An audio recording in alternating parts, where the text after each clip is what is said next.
grande a todas las personas que estáis conectadas al otro lado de la pantalla. Hoy llegamos al final de este ciclo formativo y antes de nada todo el equipo de Territoria, un proyecto colectivo desde donde apostamos por construir saberes compartidos, reflexionar de forma crítica y buscar maneras de transformar juntas nuestros territorios. Daniela, Melisa, Karina y yo queremos agradeceros de corazón que hayáis formado parte de este espacio y que os hayáis sumado a escuchar, a pensar, a cuestionar y a compartir juntas, ¿no? Este ciclo forma parte de un proyecto que hemos puesto en marcha para hablar y reflexionar sobre las violencias de género en contextos migratorios y cuenta con el apoyo financiero de la Consejería de Inclusión Social, Juventud, Familias e Igualdad de la Junta de Andalucía y el Pacto de Estado contra la Violencia de Género. Aun- Aunque esta etapa se cierra hoy, ya estamos con ganas, vamos, esta parte del proyecto del ciclo se cierra hoy, continuamos con la publicación y con distintos posts en redes sociales, pero ya estamos con ganas y manos a la obra imaginando nuevas propuestas y cómo volver a encontrarnos, ¿no? Y para quienes os sumáis por primera vez a este espacio, aprovecho para presentarme. Soy Alicia y soy arquitecta y formo parte de Territorias. A lo largo de este recorrido, no solo hemos tenido la suerte de escuchar y de dialogar a Cintia Álvarez Palomino, a Dagmar Olivar Graterol, a Silvina Montero Jovelar, tocando temas imprescindibles como el racismo, los cuidados, el trabajo cultural o las violencias de género que atraviesan las experiencias migrantes. Este espacio también nos ha invitado a mirar hacia adentro, ¿no? A revisar nuestras propias redes, a preguntarnos quiénes la conforman, quiénes están, quiénes no están y por qué. Nos ha dado la oportunidad de pensar en cómo transformar estos vínculos, en cómo la cultura no se entiende sin los cuerpos, la vida y las comunidades que la sostienen y a las que están vinculadas y en cómo esas violencias institucionales, cuando se cruzan con otras, como la machista, colocan a las mujeres migrantes en situaciones muy concretas y complejas que es necesario visibilizar, comprender y abordar, ¿no? Y para cerrar este viaje compartido, hoy contaremos con Lueila Sid Ahmed Ndiaye.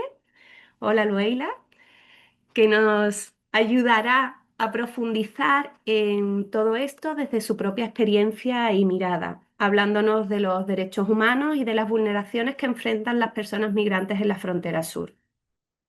Queremos agradecerte especialmente que haya aceptado la invitación y que se haya dado al cambio de fecha. Como ella misma me comentaba, es bonita la coincidencia de que esta conversación ocurra tan cerca del Día de África, que se celebra el 25 de mayo y que sin duda aporta aún más el sentido a este encuentro, ¿no?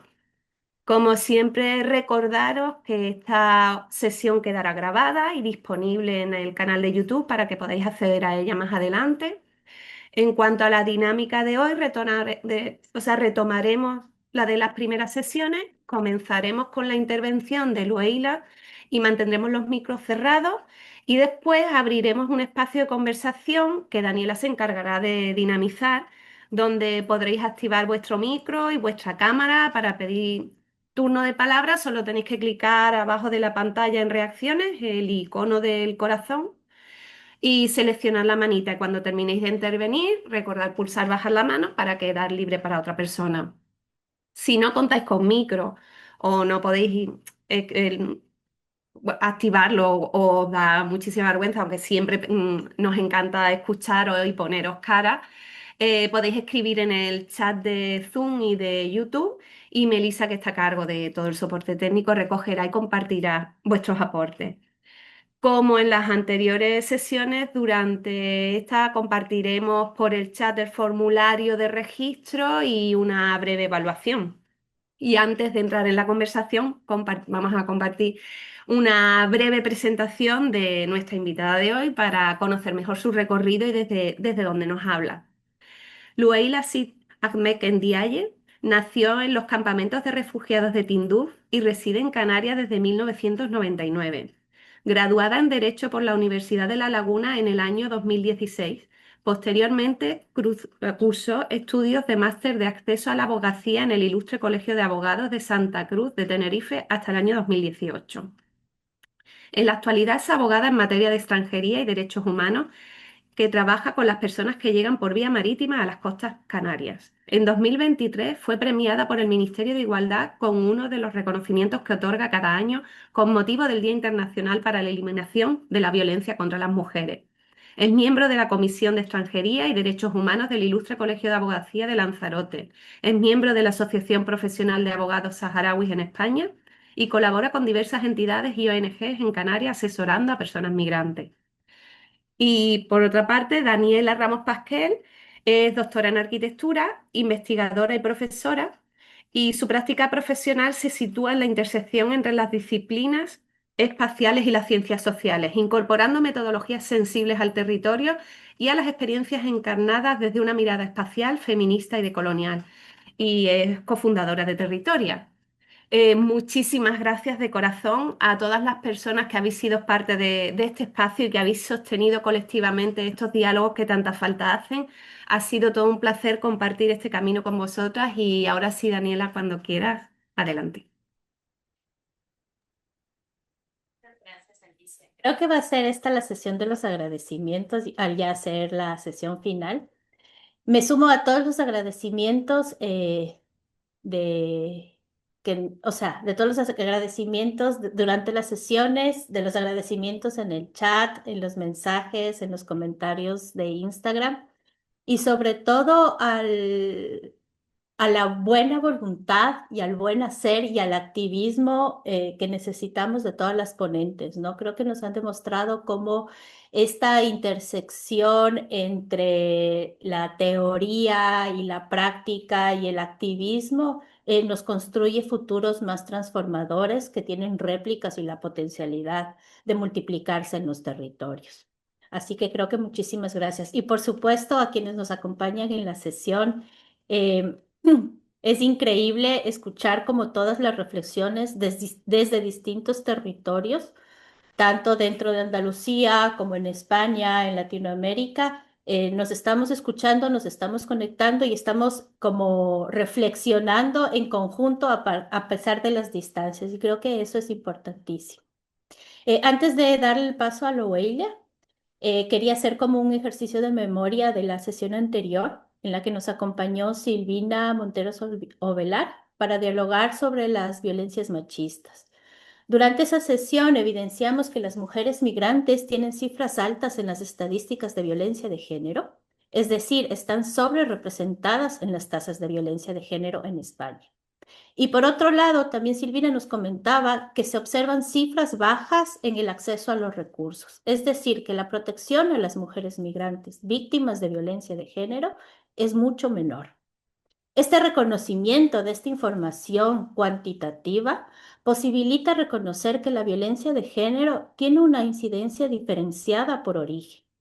Y este reconocimiento es una mirada interseccional, por supuesto, feminista también, y posibilita el diseño de políticas públicas sensibles a esta población y a las problemáticas que están viviendo en el día a día y condiciona totalmente todos los aspectos de la vida cotidiana, que creo que eso es importante recalcar. A partir de las historias de vida que escuchamos de Silvina, también reconocimos la necesidad de estas múltiples redes de apoyo para enfrentar los procedimientos y los procesos de la denuncia.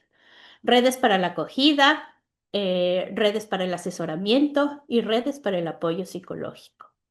En este contexto, nosotras como territorias entendemos que la violencia machista, la violencia de género que experimentan las mujeres migrantes, está sostenida por un marco político y una legislación discriminatoria que se ejerce a través de leyes como la de extranjería. Para reflexionar sobre esto nos acompaña Lowelia Sid Ahmed Nideaye, como abogada experta en extranjería y activista de los derechos humanos. Lowelia, bienvenida y gracias por acompañarnos.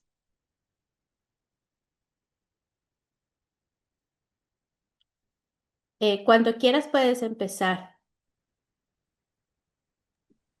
Ahora, ahora sí, que no me dejaba.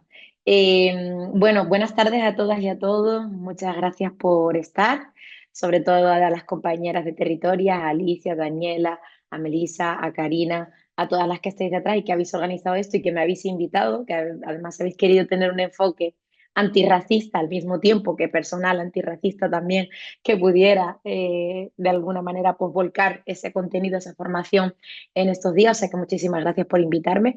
Ojalá que pueda seros útil a lo largo de estas horitas. Ojalá que también me pongáis el top 10 en esa evaluación que se va a hacer. Espero, espero contar con ese apoyo y si no, no pasa nada. La idea de esta jornada, de esta ponencia, de este coloquio, no es dar un dogma. Yo no soy, no me considero una persona que tenga que dar desde una perspectiva sola y que tenga que ir las personas con este pensamiento. Para mí la idea es el pensamiento crítico. Me gusta mucho la filosofía y ojalá que un poco pues lo que hagamos en el día de hoy sea remover un poquito las cosas que no funcionan, que están mal, que inciden en la vida de las personas, que las limitan a poder moverse y en concreto pensando en el factor género, en el factor sexo y pensando en concreto en las mujeres migrantes. Yo no digo que yo no soy ni activista, ni experta, ni mucho menos. Yo creo que lo que hago es asumir mi responsabilidad como refugiada de bien, que esto lo repito muchas veces, que cuesta entender, ¿no? Una refugiada de bien. Pues sí, yo creo que las personas que hemos podido acceder a una formación universitaria, que podemos comer, que tenemos techo, que tenemos todo el confort que podemos consumir, que llega el viernes y nos podemos relacionar y puedo coger un avión sin poner en riesgo mi vida, que puedo reunirme con mis amigas como he estado este fin de semana en Málaga disfrutando de un concierto, de ahí entenderéis también mi voz. Las personas que podemos hacer esto, que es disfrutar de la vida sin poner en riesgo nuestras vidas, tenemos una responsabilidad. Y yo siempre hablo desde este lugar de la responsabilidad. Entonces yo no me considero ni activista ni que está haciendo algo que sea diferente, sino asumir mi responsabilidad. Mi responsabilidad como refugiada que pudo salir de un contexto tremendamente delicado a consecuencia de la colonización de mi país y de la ocupación ilegal del Sáhara Occidental, a consecuencia de todo lo que implica la historia, que ya me imagino que las compañeras anteriores os habrán contado que todo esto tiene una historia colonial y racista que arrastramos. Esto no es deciros, oh, qué dolor que hemos sufrido. No, no, no. Esto es asumir la responsabilidad y yo lo hago también desde ese lugar, incluso como una refugiada de bien que pudo salir en avión y que pudo acceder a una formación y que hoy en día vive bastante bien en esta sociedad. Desde ese lugar voy a intentar, entendiendo a las mujeres que acompaño, que sobreviven a la ruta de Canarias de manera irregular, y a las mujeres que acompaño, que vienen desde la ruta por las vías regulares, pero también expuestas a las múltiples violencias, a la explotación sexual, teniendo esa revictimización y todo un sistema, voy a intentar explicar y contaros las violaciones de derecho, por ejemplo, que se viven en Canarias. En concreto, voy a empezar por las vías irregulares, que son de las que vamos a hablar hoy aquí. Para mí es muy importante que primero podáis entender que Canarias son 8 islas, un archipiélago conformado por 8 islas, que está a 100 kilómetros de la costa africana. Esto hace que Canarias, con una cercanía, una geolocalización próxima al continente africano, pues tenga unos vínculos muy grandes con el continente africano. El continente africano no es un país, como bien sabéis, son 55 países, más de 55 países, cada uno con su historia, cada uno con su realidad, con su cultura, con su idioma, con una diversidad múltiple, pero con una historia colonial que ha marcado las políticas migratorias y que eligen quiénes viajan y quiénes no viajan hoy en la actualidad. No es casualidad todo esto y se siguen reproduciendo muchísimas cuestiones que iremos viendo a lo largo de la tarde. Canarias, 8 islas cercas, próximas, a 100 kilómetros del Sáhara Occidental, que es mi país, la isla de Fuerteventura en concreto, una comunidad autónoma que recibe al año 18 millones de turistas, que a su vez tiene a una población de 750.000 personas en riesgo de exclusión social y pobreza, tiene muchos factores en común con el sur global, que es el abandono, que es la exclusión social, que es comunidades autónomas no pobres, sino empobrecidas, como también vive Ceuta, Melilla, que también tienen un vínculo directo con las migraciones, y también Andalucía. Esto no es casualidad. Y precisamente como no es casualidad que esos territorios que están geográficamente situados o próximos al continente africano rija la excepcionalidad también en cuanto al tratamiento que hacemos de las personas que llegan al territorio.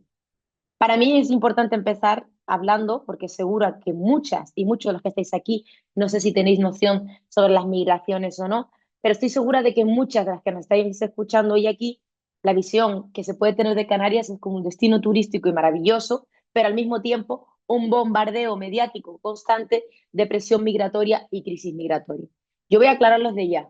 No tenemos ni una presión migratoria ni una crisis migratoria. La mayoría de los flujos migratorios que llegan a Canarias llegan a través de un avión, llegan por los puestos habilitados y con la correspondiente documentación.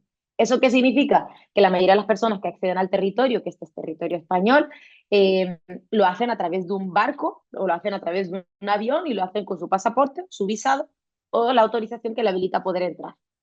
Las que lo hacen de manera irregular son muchísimas menos y ahora lo iremos de alguna manera desmenuzando todo esto para que podáis entenderlo. ¿Por qué es importante que empiece por el principio? Porque si no os cuento precisamente esta circunstancia, teniendo en cuenta el bombardeo mediático constante sobre la presión migratoria, es muy difícil después poder entender este contexto. En una isla pequeña de 160.000 personas, en una mañana pueden acceder al territorio 9.000 personas en una mañana. Y estamos hablando de que la ruta migratoria de manera irregular, de la que constantemente los medios de comunicación tratan desde el desborde, desde el problema con los menores migrantes, desde la crisis migratoria, estamos hablando de 255.000 personas en 30 años. Estamos hablando, y permítanme los datos, pero para que se pueda entender, porque para mí sí que es importante humanizar y no usar las estadísticas, pero es la única forma que tenemos de jugar contra sus discursos de la presión migratoria. En 30 años han accedido al territorio de manera irregular del continente africano aproximadamente unas 255.000 personas. Estamos hablando de 8.500 personas al año, que es, repito, lo que llega en una mañana a una isla pequeña de esta isla. Y a su vez estamos hablando de 709 personas, si esto queremos desmenuzarlo, al mes.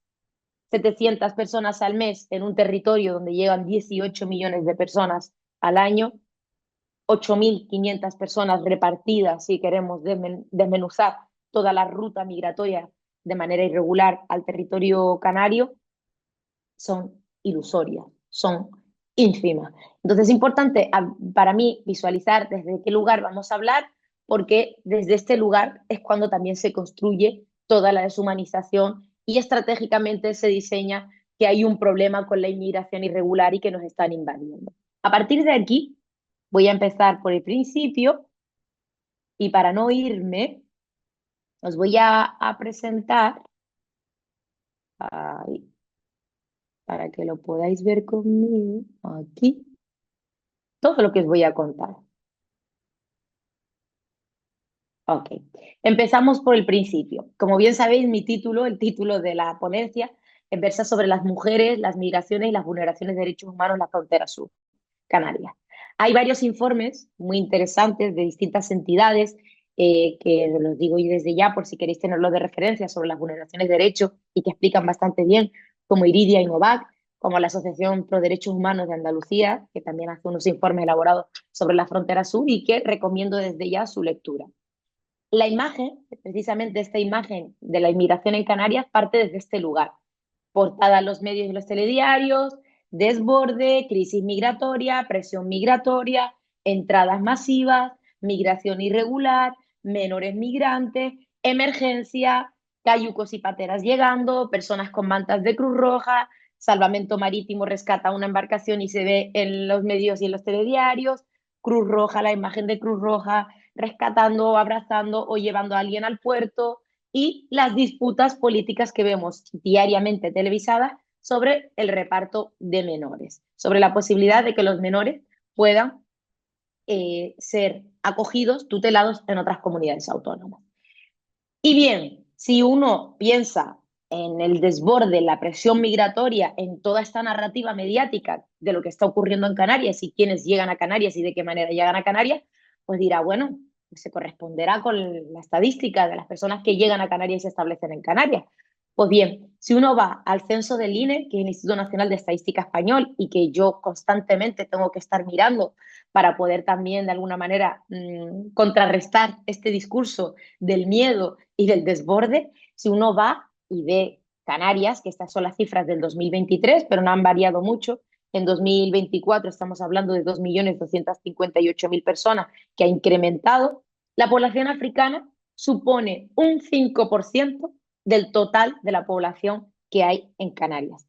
La menor población que tiene incidencia, y que lo podéis ver, son Oceanía, Asia y África, pero las que principalmente están son la población europea, del resto de Europa, Reino Unido, bueno, Reino Unido ahora no, pero sí que vemos franceses, italianos, Portugal, algunos, Bélgica, otros territorios de Europa que se encuentran aquí, que están censados y que hacen su vida aquí. 170.000 personas aproximadamente. Si miramos América, 239.000 personas. Pensemos en Canarias. Canarias tiene un vínculo directo con el pueblo americano, en concreto con Latinoamérica, porque en su día Canarias, cuando aquí la gente se moría de hambre, de miseria y le comía la vida y la pobreza, migró a Latinoamérica y se le recibió también en Cuba, en Venezuela, en muchos sitios, también República Dominicana, y ese vínculo de 100.000 personas que migraron en su día, también lo vemos hoy con la figura del emigrante retornado, que son aquellos migrantes que salieron en su día de Canarias y que eran españoles y que huyeron por diferentes circunstancias y que también lo vemos ahora con la nueva ley de la memoria democrática, reparando la guerra civil y de muchas familias que tuvieron que emigrar a Latinoamérica. Y lo vemos también en los datos de las personas que hay en Canarias, ¿no? Entonces hay un vínculo directo. Pero si uno mira en el censo, puede ver que aproximadamente unas 170.000 personas son europeas, de la población extranjera estamos hablando, 240.000 de América, y vemos después que la tercera población sería la del continente africano. Estamos hablando de 45.000 personas aproximadamente, un 5% del total de esa población. En lo que lleva activa la ruta de Canarias, que estamos hablando de 30 años, desde el año 94 hasta el año 2024, el 70% de las llegadas a todo el territorio de manera irregular que se producen a España, el 70% ahora mismo están siendo en Canarias. Es decir, de todas las llegadas, las principales son las que se producen a través de Canarias. Este 5% y que después iremos de alguna manera estableciendo y desmenuzando. Muchas veces cuando enseño esto, algunos me dicen, no, pero es que los inmigrantes ilegales no se empadronan. Bueno, pues cualquier persona que es migrante y cualquier persona que trabaja con la población migrante, que accede al territorio, ya sea a través de un avión y viene de un tercer país o a través de una embarcación, cayuco, patera, lo primero que hace al llegar es lo primero que le exige la normativa extranjería, que es empadronarse. Entonces, cualquier persona que acceda al territorio, lo haga por las vías irregulares o por las vías regulares, tiene que acreditar la permanencia continuada para poder acceder a una autorización de residencia por circunstancias excepcionales. Por lo tanto, si realmente la población africana tuviera ese impacto en llegada y tuviera ese impacto en establecerse en el territorio de Canarias, lo veríamos también en el censo. Y en los últimos años, esto no porque lo diga yo, porque yo no soy una experta en estadística ni soy socióloga, soy jurista, pero tengo a mi compañero Daniel Burachi, que hace un trabajo increíble y que me enseña las tablas del incremento de la población que ha llegado y en ninguna de ellas hay una nacionalidad del continente africano. Déjenme un segundo que voy a hacer un parón porque me quedo sin batería y aquí estamos. En estos 30 años de llegadas estamos hablando de 255.000 personas que han llegado de manera irregular, lo que antes os contaba. Entre ellas, refugiadas, desplazadas, forzosas, que nadie os cuenta y que nadie trata desde ese lugar. Estamos hablando de un 10% aproximadamente de mujeres de infancia que llega y un incremento de menores que llegan solos, no porque quieran. Y este mapa me parece que es muy visual para poder entender de lo que estamos hablando, de dónde salen las personas y de las distancias.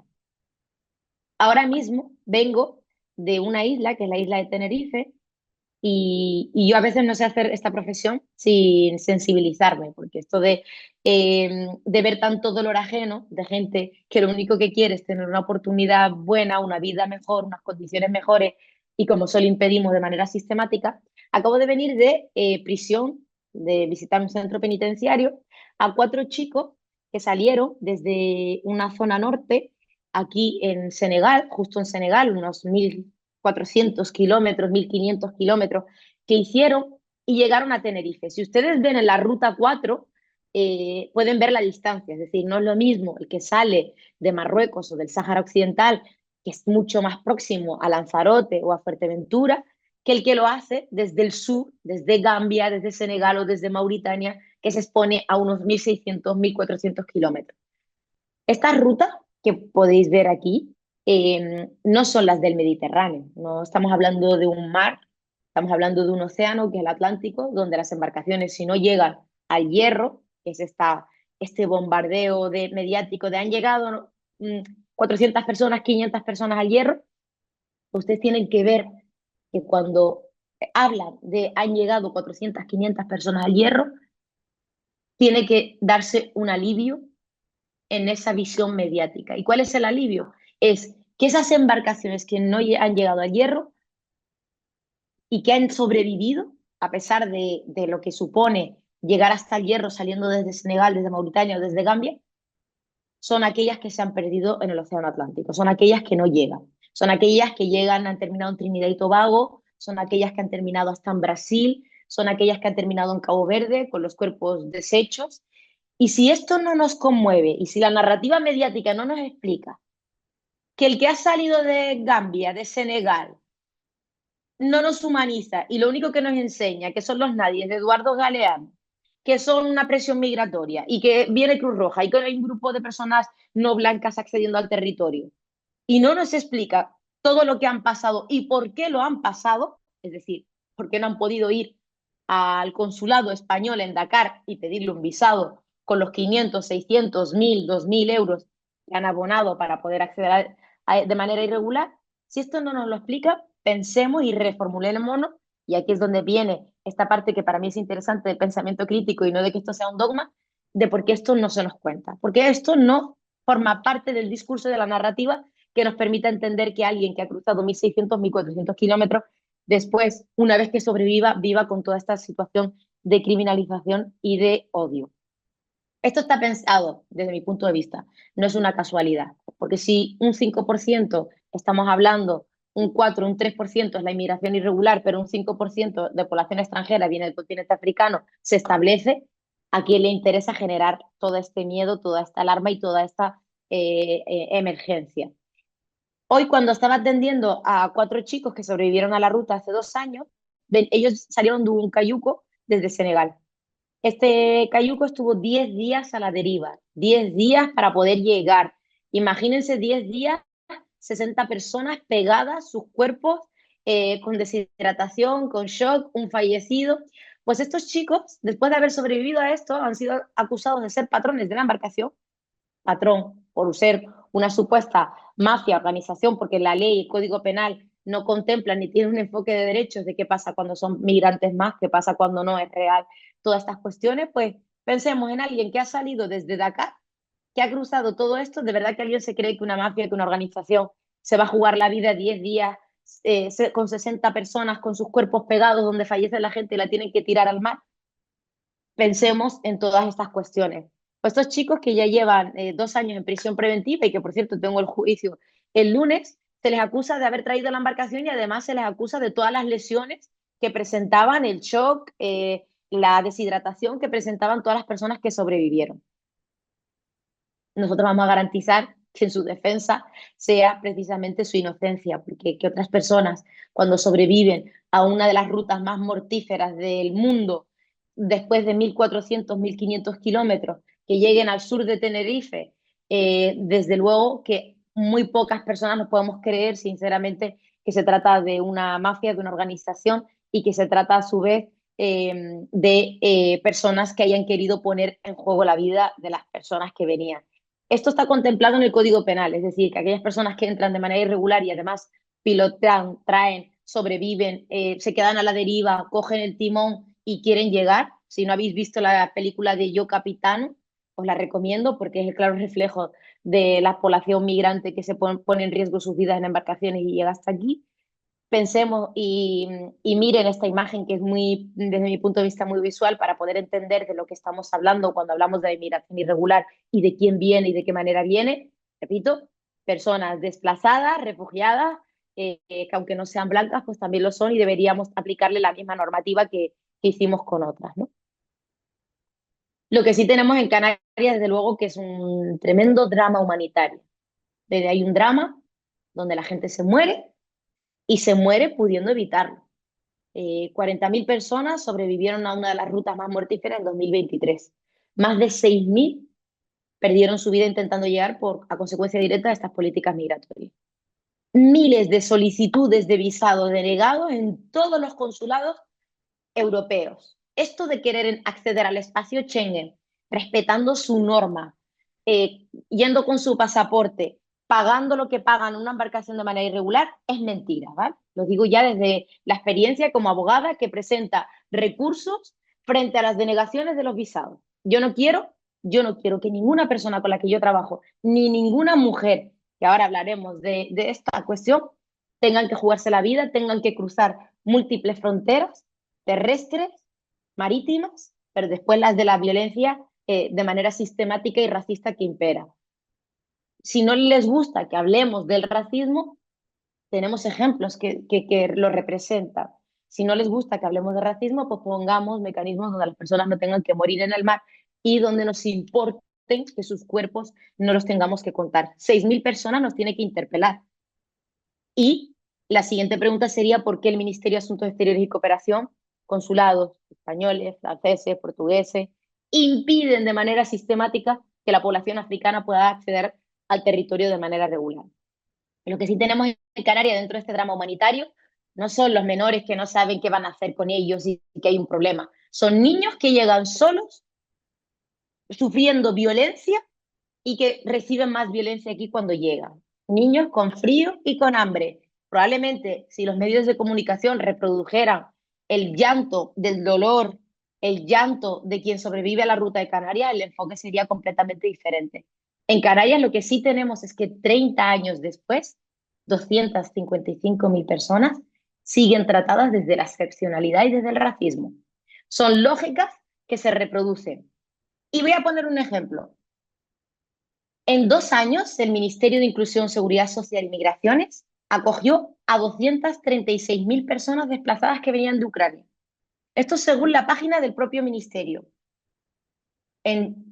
Con ayudas, subvenciones, programas de atención humanitaria, aplicamos directivas temporales para personas desplazadas, 39.000 escolarizadas según el propio ministerio, es decir, no había un problema por escolarizar a las personas que formaran parte, los niños y las niñas del sistema educativo, que recibieran todo esto, pero nos están diciendo que 5.000 menores en Canarias no pueden ser escolarizados ni regularizados.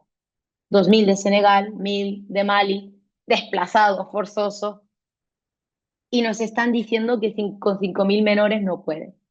Hay una cuestión que es la falta de voluntad política. Y no hay una voluntad política por tratar las llegadas de personas desplazadas a Canarias y a otros contextos de la frontera sur desde una responsabilidad política y con un enfoque de derechos humanos.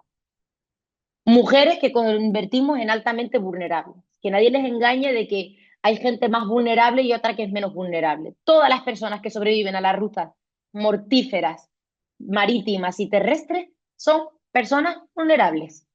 Que no entre en la narrativa de que hay unos manos más, ¿no? Lo que tenemos es a personas dentro de este contexto altamente vulnerables, porque cuando una mujer tiene que tapar su cuerpo, tiene que tapar lo que es, tiene que tapar a su hijo o tiene que parir dentro de la propia embarcación, la hemos convertido en altamente vulnerable. ¿Y por qué lo hemos hecho? Si nosotros tenemos protocolos, yo es que como jurista tenemos el Consejo de Europa, tenemos el convenio, el pacto, tenemos la normativa de extranjería que te dice que, bueno, cuando llega una mujer que pueda ser potencial víctima de violencia de género, de violencias sexuales, tenemos la propia normativa de extranjería que nos dice además que si es víctima de tráfico ilícito de personas humanas o de trata. Tenemos todo esto, pero después en la práctica impedimos que las mujeres puedan montarse en un avión. Desde el momento en el que estamos diciendo a una mujer de Costa de Marfil, desde Senegal y desde Guinea-Conakry, a una persona, pero ahora me ciño en el caso concreto de las mujeres, que no lo pueden hacer de una manera segura. Nosotros hemos promovido con estas políticas migratorias la explotación sexual, hemos promovido la explotación, hemos promovido las violencias de género machistas, hemos potenciado de manera directa que una mujer use su cuerpo para poder llegar, para cruzar la frontera, y somos responsables directos de esto. A las mujeres las convertimos en altamente vulnerables por esta cuestión. No lo son. Si hubiésemos dejado a una mujer, yo por ejemplo, me he estado leyendo un libro de la Universidad de Laguna, de una investigación que han hecho, que os recomiendo, de cómo las mujeres africanas emprenden. Son una de las mujeres que más lo hacen. A mí no me gustaría, como mujer africana refugiada, contar los dramas de las mujeres africanas. A mí me gustaría también contaros la parte positiva, pero es que en esta parte deshumanizante, donde empujamos en los contextos migratorios a que una mujer tenga que tapar su cuerpo, a que una mujer tengamos que identificar su cuerpo en el norte de una isla o en el sur de una isla, a que venga con el resto de varones hacinada o a que tenga que dar a luz en una embarcación llegando a tierra, hemos potenciado directamente la violencia machista. De nada sirve que tengamos enfoques de género y una vez llega una mujer, si nosotros hemos reproducido que en el camino una mujer tenga que vivir todo esto. Quizás no es mejor reformular que estas políticas migratorias son fallidas porque empujan directamente que las personas que necesitan llegar no van a llegar, y en el discurso de ellos de eso, las mafias, y queremos atajar a las mafias. ¿Sabéis cómo se atajan a las mafias? Y un sistema de esclavitud, de explotación sexual, permitiendo que las personas puedan salir de sus países de manera segura. Es la única forma que se atajan las mafias, las organizaciones, el dinero que se mueve detrás de la trata. Si no queremos explotar a las personas, tenemos que humanizarlas. Y no estamos humanizándolas, estamos profundamente deshumanizándolas. Y el único fin claro de deshumanizar a alguien es para explotar. Porque no se me ocurre otra idea. Si a ustedes se les ocurre otra y lo quieren compartir conmigo, repito, el pensamiento crítico debe ser grupal y debemos reformular nuestras cuestiones. Yo aquí no vengo a dar un dogma, vengo a dar mi experiencia como jurista y como migrante. Personas que acusamos de ser patrones de embarcación y encarcelamos. Estos chicos cuya cara, vida, frustración, ansiedad, perfil, que sobreviven con el cuerpo pegado a otros, también a 10 días en una embarcación, a un shock postraumático físico, también a la deshidratación, a compartir su alimento con otras personas, 2 años en prisión provisional porque necesitamos a un responsable. No solo no queremos que accedan al territorio, sino que además que cuando lleguen al territorio van a sufrir las consecuencias directas de la criminalización de la inmigración.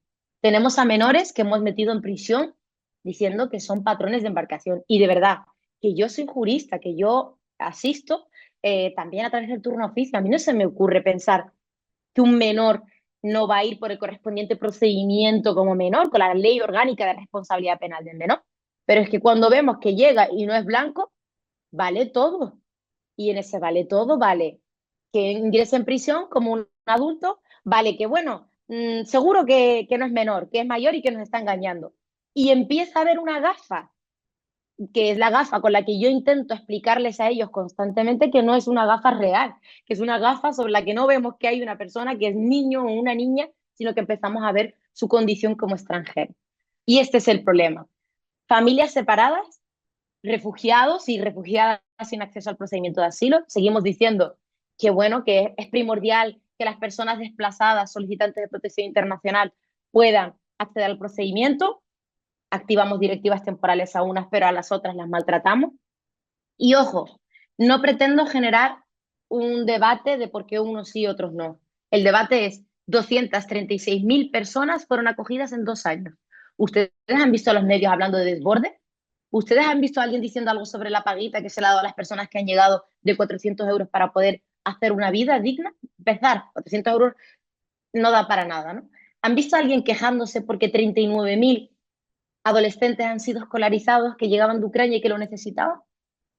Yo no he escuchado nada. Y estamos hablando de 5.000 y estamos hablando de 255.000 en 30 años. Cuando hablo de unas lógicas racistas que se reproducen de manera constante, es para que se entienda esta estadística, estas cifras, de que no hay un problema porque las personas accedan al territorio, lo que hay un problema en cómo se tratan unas personas y a otras. Y esto tiene una clara intención. No es casualidad que nosotros desde hace 30 años que llegó una primera embarcación, todavía llega una embarcación y la gente duerme en un parking, la gente duerme en un parking de la Policía Nacional, la comisaría de la Policía Nacional, duerme en un muelle, hacinado. Arguineguín fue una respuesta de esto mismo, gente hacinada que llegaba porque la administración no sabía cómo enfrentarse a unas llegadas de desborde. De verdad que es desborde 255.000 en 30 años, cuando en 2 años lo hemos hecho súper bien en la narrativa, en la voluntad política, en la acogida, con 236.000. Estas son datos que llaman la atención. En cuanto al acceso al territorio, hay muchas formas de acceder al territorio. Si yo sé que una mujer se va a exponer a esto, y yo lo sé como jurista que acompaña a las mujeres, no lo sabe el gobierno, no lo saben los ministerios. Sí que lo saben. Entonces, esto se genera. El sistema capitalista se alimenta de los cuerpos de las personas y nosotros formamos parte de él. No nos alimentaríamos de los cuerpos de las mujeres, de las personas que sobreviven explotándolas laboralmente, sexualmente, si les diéramos la posibilidad de humanizarlas y que no tuvieran que enfrentarse a este tipo de situaciones. Claramente, si entramos en el factor sexo, género de las personas llegadas a las costas españolas, la migración de las mujeres sigue siendo claramente inferior a la de los hombres. ¿Y por qué? Cuando dicen los traficantes del odio en las redes sociales. Yo ahí no veo a niñas ni a mujeres, solo veo a hombres, a varones en edad militar. Claro, porque a ver, ¿quién se va a exponer? Sabemos quiénes se exponen y sabemos las consecuencias directas de cuando una mujer llega y sobrevive a una ruta del Atlántico, donde tiene que poner su cuerpo, donde tiene que tapar su cuerpo, donde tiene que dejar quién es, y reproducir una serie de violencia, no solo del país de origen, sino también en el tránsito y también en el país de destino. Porque después reproducimos las violencias con ella dentro de las ONG, después reproducimos la violencia cuando una mujer da a luz en una embarcación y viene con su hijo y con su hija que llega a un hospital y le damos la comida que le damos que no se la daríamos a otra mujer. Después reproducimos con ellas cuando no les explicamos las consecuencias directas de su situación administrativa. Después reproducimos con ellas cuando no les dejamos que aprendan español, que se relacionen o que puedan comerse un plato de mafe, un plato de comida típica de su país y no puedan meterlo dentro del centro donde está. Desigualdades y violencias que se reproducen también en los contextos migratorios, en los tránsitos migratorios. Esto no cesa. Si para una mujer ya es difícil y vemos las estadísticas de violencia machista, pensemos en las mujeres que tienen que dejar atrás sus países, que no les hemos dado visados, ni le hemos dado una autorización de residencia para que puedan salir. Pensemos en lo que estamos potenciando cuando tienen que cruzar fronteras, a pesar de que nosotros solo vemos las llegadas, años. Una de las personas cuya historia nunca voy a olvidar y no me gusta dramatizar, pero sí que forma parte de mi dolor de estómago y por eso a veces sufro del dolor de estómago y me he tenido que tomar un probiótico hace poco, es el de una mujer que salió de Costa de Marfil, que quería reunirse con su marido y con su familia que estaban en Francia y que no lo consiguió, que se metió en una lancha neumática junto con un grupo de personas desde Marruecos, que estuvo cerca de 2 años aproximadamente, 1 año y medio para poder salir, que estuvo en unas condiciones donde la familia pues le perdió la pista y estuvo en Marruecos esperando para poder dar el salto a Europa. Muchas veces Europa es lo más próximo a África y en este caso es Canarias. Esta mujer que se montó en una lancha neumática que no reunía las condiciones y que a nadie le importaba, eh, falleció. Falleció junto con otra menor y con otras personas dentro de la embarcación. A mí no se me va a olvidar la historia de esta mujer, igual que la de muchas otras personas, ¿no? Con las que comparto aventura y desgracias en Canarias, pero no se me va a olvidar la historia de esta mujer, porque esta mujer no quería llegar a Canarias, no quería llegar a España, quería ir a Francia, pero no tenía ninguna posibilidad material de que le concediéramos ni un visado, ni autorización de residencia, ni una reagrupación familiar, porque su marido estaba en situación administrativa irregular. La violencia que practicamos con esta mujer que tuvo que salir de su país, estar cerca de un año, 2 años, que la familia no supiera nada de ella y que después ella tuviera que montarse en una lancha neumática de manera precaria, llegar al norte de la isla en la que yo estoy ahora mismo de Lanzarote, Norzola, fallecer y después la situación de identificación de su cuerpo, la situación de enterrar, la situación de que su marido no pudo venir a despedirse de ella por su situación administrativa, la violencia que ejercemos con las personas porque no tienen un pasaporte europeo, la violencia que ejercemos con las mujeres cuando no dejamos que accedan al territorio de manera legal y potenciamos su deshumanización y su muerte en la frontera sur es nuestra responsabilidad. Y por eso digo que yo intento hacerlo desde esta responsabilidad.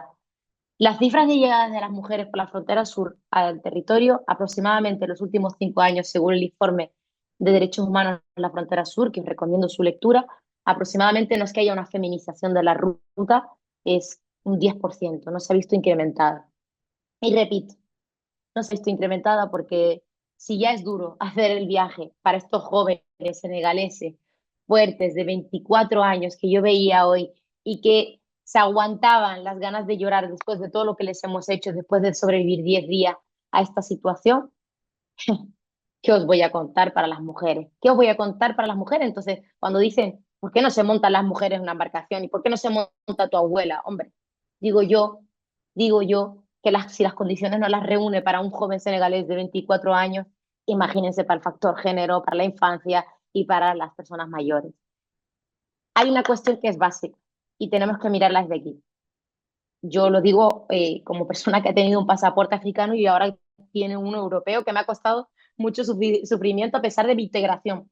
Que ya veis lo bien que hablo el idioma, la formación que tengo, lo rubia que soy, lo poco negra que soy, ¿no? Y a pesar de todo esto, tuve muchísimas dificultades para poder tener la nacionalidad española. Ojo, trabajando en la Administración de Justicia, ¿eh? Y aún así la abogacía decía que no estaba integrada en la sociedad española, aún firmando y encabezando mi demanda.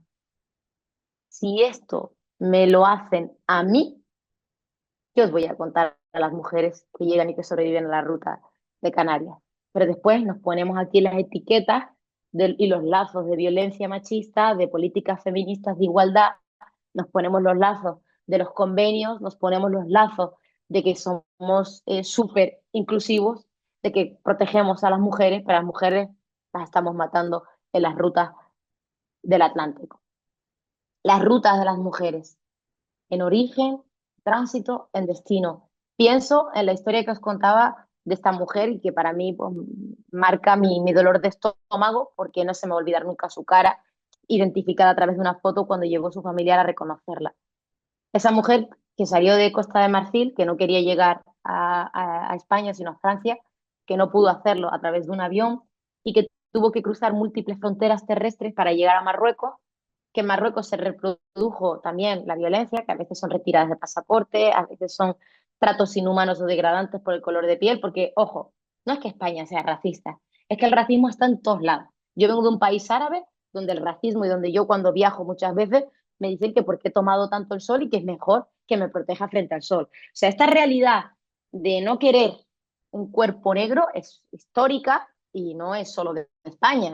Se practica en Marruecos, se practica en Senegal, se practica en Gambia y cuanto menos negro seas, mejor y más clase social, más estatus y más derechos tiene. Igual también la vemos en Latinoamérica.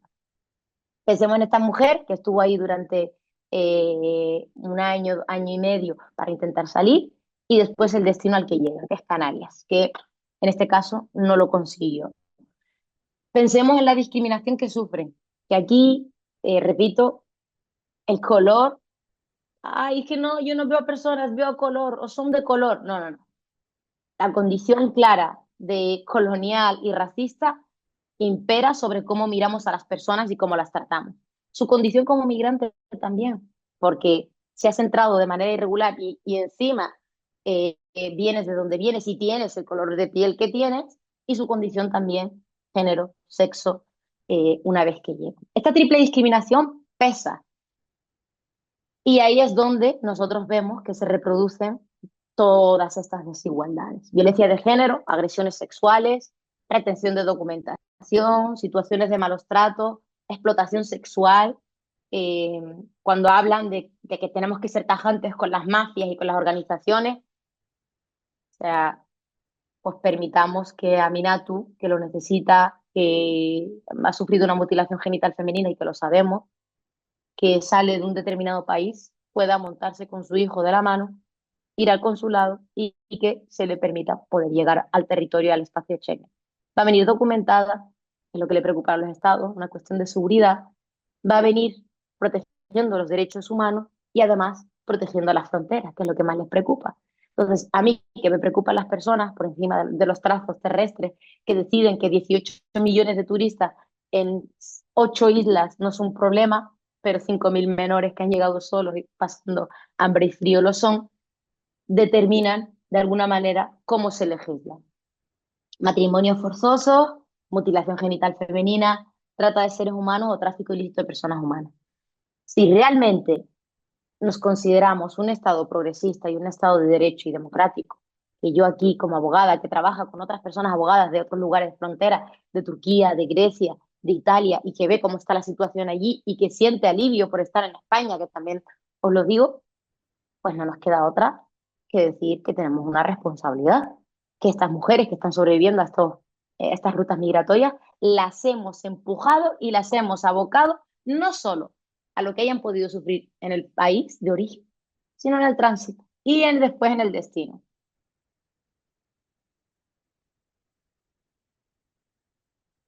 Hay muchas historias que marcan este trabajo, desde luego, y desde este lugar podéis ver cómo estoy, parece que estoy enfadada, pero no estoy enfadada. Eh, Dentro de esta deshumanización hay mucha parte humana, mucha parte bonita, pero es verdad que hay muchas historias muy dolorosas y que marcan desde el lugar desde que les estoy hablando. Una de ellas es la de la mujer de Costa de Marfil, que yo digo, refugiada, víctima de violencia de género, le hubiésemos activado aquí toda la normativa, pero ya, no sirve para nada, está enterrada aquí en un cementerio en Teís. Ya da igual, ya la matamos con estas políticas donde alguien que necesitaba moverse y llegar no ha podido llegar. La niña menor que mientras vivíamos el entierro, recuerdo de la reina y todo el mundo expectante por un entierro, yo recuerdo la morgue del juzgado, donde un cuerpo de una niña de 4 años aproximadamente eh, eh, estuvo durante meses. O sea, ya no solo es que impedimos a las personas llegar de manera segura, las criminalizamos, pero es que encima cuando mueren no somos ni capaces de darles un entierro digno, no somos ni capaces de poner mecanismos para que permitan que el duelo migratorio, que alguien pueda despedirse de su familia. 2 varones, uno de ellos al que le dolía la barriga, nunca se quejó y se desplomó, falleció, y otro que llegó a un recurso de Madrid y que también falleció sin que nadie supiera qué le había pasado. Las políticas migratorias tienen esto, que la deshumanización permite que las personas tengan que aguantar tanto el dolor, tanto el dolor, que si duermes en una nave de guaguas, de autobuses que se habilitó aquí, no pasa nada. Que si duermes en un muelle siendo una mujer hacinada con 2.000 personas más, no pasa nada, tú lo aceptas. Que si no hay donde podamos hacer la acogida, pues en un parking de la comisaría de la policía. Que si llegas ya, pues venga, en este sitio, en esta carpa, de esta manera. Entonces, cuando nosotros hemos permitido y hemos tratado en pleno siglo XXI que protegemos las mercancías, el plástico, lo que se mueve en Amazon y en Shein, y lo estamos permitiendo con las personas, hemos fallado como sociedad, hemos fallado como humanidad. Y nos tiene que interpelar que si se mueren 2 personas sin quejarse, a mí por lo menos me duele, y repito, el estómago, el corazón, y desde ese dolor les estoy hablando. Mujeres en proceso de lactancia y posparto que entraron en una nave, la nave de la vergüenza, que después de muchas situaciones de denuncia que se hicieron gracias al trabajo también del Defensor del Pueblo y de la red con la que colaboro aquí en Lanzarote, se cerró una nave donde recuerdo hablar con Policía Nacional y decirme, que había mujeres que estaban con sus propios bebés recién nacidos en proceso de posparto y de lactancia que sangraban y que no se podían limpiar porque la única ducha que había en esa nave estaba habilitada por una policía, para la policía, que la policía no usaba. Cuando hablo de deshumanización y de racismo, me refiero a esto. Si a mí la Policía Nacional me dice que le preocupa que una mujer, una niña, un bebé no tenga ni un baño donde poder limpiarse después de un posparto, ¡ja! Políticas de violencia de género. Pero si estamos practicando la violencia de género con la gente que sobrevive y con las mujeres que llegan con sus hijos, la violencia la estamos reproduciendo. Historia que fue muy dura aquí también de dos amigas que se abrazaron durante horas hasta que uno tuvo que soltarla. El Titanic, eso que humanizó al mundo y que pudo entender a alguien, empatizar a través de una película, que la gente se muere ahogada después de haber estado disfrutando, pues no, hay gente que queriendo llegar también suelta a sus hermanos, a sus amigos, a sus vecinos y que después de horas agarradas tuvo la suerte una de ellas de sobrevivir y la otra, pensemos ya en el trauma, en las consecuencias directas de salud mental y del duelo migratorio que tuvo que vivir. Las mujeres que veo diariamente en la asistencia a los CATES, que sobreviven, las atrapamos constantemente en una burocracia y en un limbo donde las revictimizamos, donde no somos capaces de entender desde qué lugar y donde dicen las responsables de Cruz Roja que son su cultura y sus costumbres, que aquí se tienen que adaptar y que integrar, ¿no? Antes del 2020, y ahora te explico por qué esto no funciona ni siquiera para los que quieren votar a Vox, ¿vale? Los de la extrema derecha. Voy a intentar ahora hacer una reflexión desde ese lugar. Las devoluciones de las personas que están llegando, que esto lo prevé la normativa de extranjería, no se están materializando. Por lo tanto, la normativa de extranjería no está funcionando. Tenemos a gente que se muere y tenemos la norma que a ellos les gustaría. Expulsen a todos los inmigrantes ilegales. Pues no se está materializando porque hay acuerdos bilaterales con países y si esos países no aceptan a estos nacionales, pues las personas quedan en libertad y se van a unos recursos.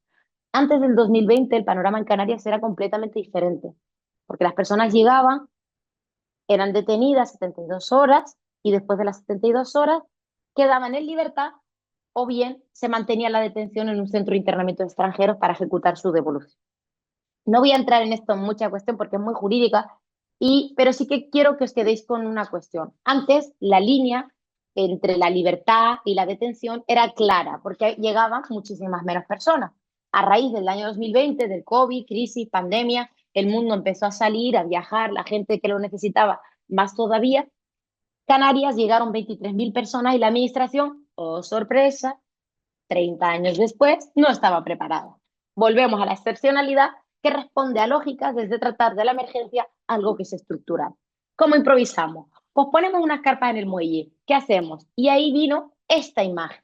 Seguro que ustedes a través de los medios de comunicación escucharon al ministro de Interior, escucharon a los medios decir Arguineguín, un muelle en Gran Canaria que se habilitó para esto mismo, para la detención de las personas porque habían entrado de manera irregular. En este muelle que podéis ver, habían niños, habían mujeres, habían varones, todo el mundo ahí hacinado. ¿Ustedes se imaginan si estas personas fuesen blancas, desplazadas blancas? O sea, yo estoy segura de que nunca, nunca la administración, la respuesta hubiese sido esta. Aparte de que, bueno, este procedimiento se denunció porque se mantuvo más de 72 horas a muchas de las personas que permanecieron allí, bajo custodia policial. Yo, por ejemplo, como jurista, en un Estado de Derecho, cuando voy a asistir a una persona que ha cometido un delito, se respetan sus garantías constitucionales y la propia normativa de la ley de enjuiciamiento criminal, pero cuando se trata de las personas africanas que llegan de manera irregular, todo vale, todo vale. Y a partir de aquí, cuando permitimos que la gente, bueno, no sabemos dónde dejarle, pues habilitamos una nave de la vergüenza. Esta nave, por la que yo paso prácticamente casi todos los días, la gente dormía hacinada, las mujeres en proceso de posparto, de lactancia que sobrevivían, dormían en esta nave. Estas imágenes que yo difundí un vídeo a través de redes sociales, visibilizaba en qué situación estaban las personas que llegaban y que sobrevivían, porque el discurso era los inmigrantes están en los hoteles, claro, y yo iba Y ya, pero estos son los hoteles de los que hablan ellos, estos son los centros donde se quedan las personas. 72 horas. 72 horas una mujer en este espacio. Si el espacio ya no es habilitado para un hombre, imagínense para una mujer con su propio bebé. Y lo aceptamos y lo permitimos. Y luego hablamos de los derechos humanos, ¿no? Ah, bueno, pero que no tenemos dónde ponerles 30 años después, no sabemos qué hacer con las personas desplazadas, refugiadas, africanas que llegan. Pues bueno, quite los vehículos del parking de la Comisaría de Policía Nacional y habilítelo para que las personas se queden ahí durante unas horas. Porque todo vale en la deshumanización. A partir del 2020, la situación cambia completamente.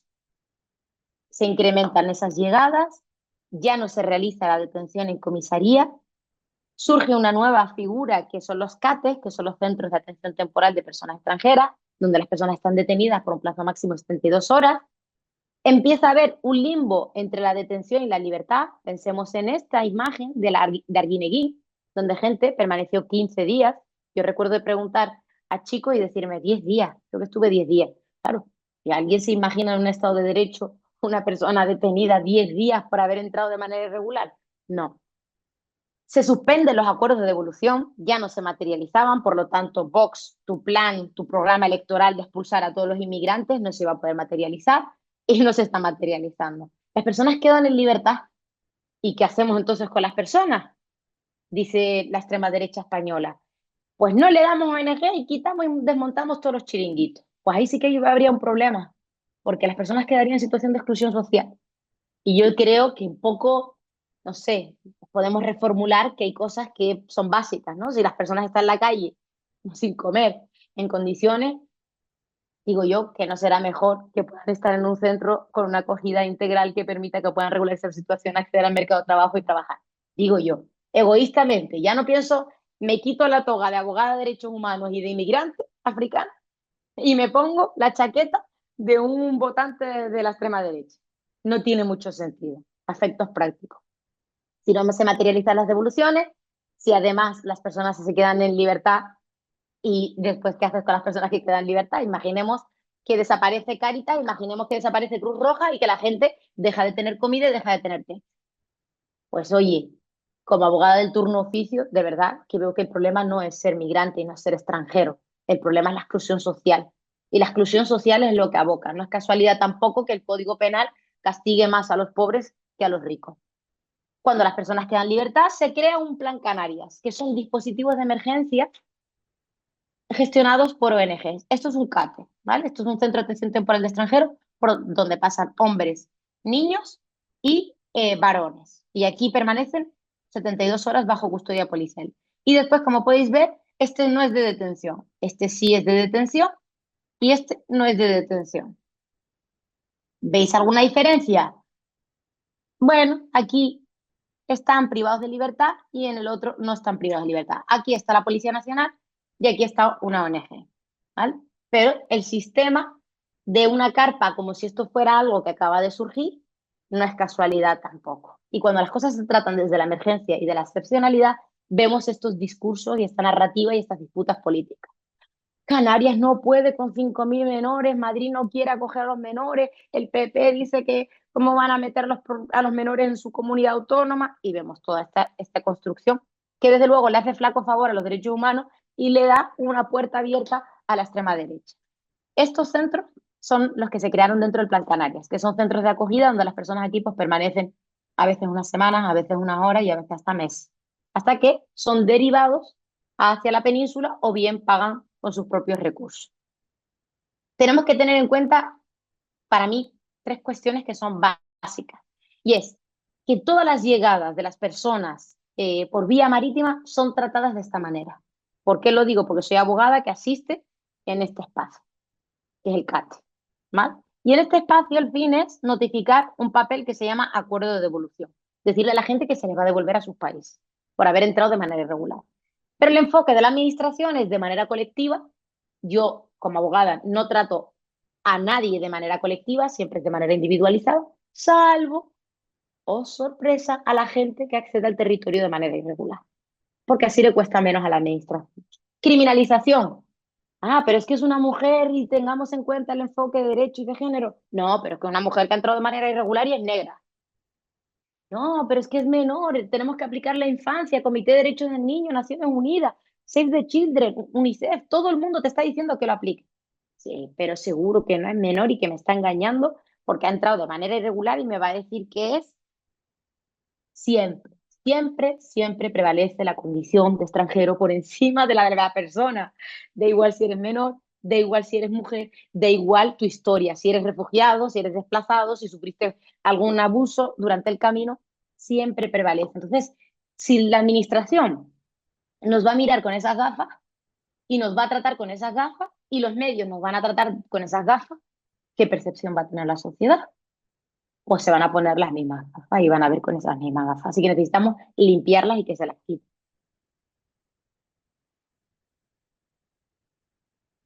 Voy a ir un segundo, a ver si saliendo de aquí, a ver si puedo enseñaros para explicaros una cuestión que a mi parecer es determinante.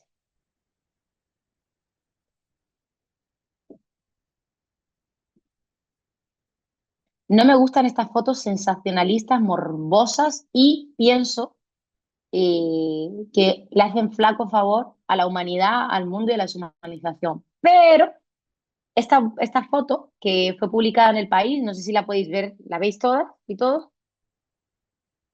Estáis viendo la foto conmigo, ¿vale? Yo he intentado de alguna manera que algunas caras no se puedan identificar, como he podido, porque se han publicado de esa manera.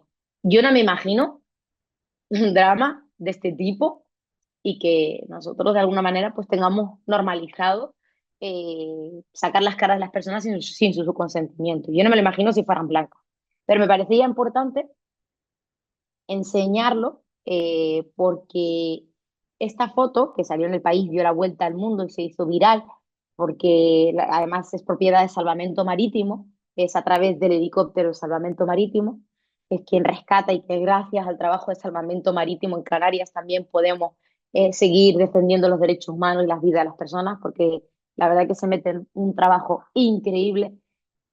Esta foto de esta mujer dio a luz llegando a Canarias, ¿vale? Esta mujer, igual que otras mujeres que o han dado a la luz o han llegado embarazadas, me llama la atención muchas cuestiones, ¿vale? Una es, Noela, perdona, sí, perdona que te interrumpa. Creo que no estamos viendo la imagen que nos estás describiendo, porque estamos viendo a cuatro mujeres con el cartel que dice que migrar no nos cueste la vida, de la presentación. vale, no, entonces no estáis viendo conmigo la misma foto. A ver, a ver ahora no veis una imagen, un segundo, vale, ahora sí, ahora. Gracias por Ahora avisar. sí. Ahora Ujú. sí. Ok, esta foto eh, es de una mujer dando a luz, que dio a luz a su bebé justo llegando aquí a Canarias, ¿vale? Este bebé estuvo en el hospital de aquí, de Lanzarote. Si os fijáis en la ropa, las mujeres, cómo van vestidas, muy parecidas a los hombres. A mí eso me llamó la atención de la foto. Dos, probablemente en un contexto igual, las que sois madres, yo no soy madre, pero soy tía. Yo soy tía y la situación de un parto de una mujer ya es tela marinera, ¿no? Ya es, jolines, todo lo que os ponéis, todas las fuerzas que sacáis, todo el dolor que sufrís, ¿no? Pues en esta imagen se ve como una lancha neumática llegando aquí a Lanzarote, pues una mujer da a luz. Independientemente, que estas son cuestiones que yo no me voy a cuestionar de la imagen, pero si os fijáis, las mujeres van vestidas muy parecidas también al resto de varones para viajar. Pero el segundo es qué pasó después con esa mujer y con ese niño. Y ahora os voy a enseñar otra imagen. ¿Vale? Esa mujer y ese niño estuvieron en el hospital. Vale, ok. ¿Estáis viendo otra imagen ahora? Vale. ¿Veis a unas familias delante de una especie de rejas, que es un centro? Sí, los veis. Sí, Vale. sí. Ok. Esa madre pasó por un hospital de aquí con su bebé.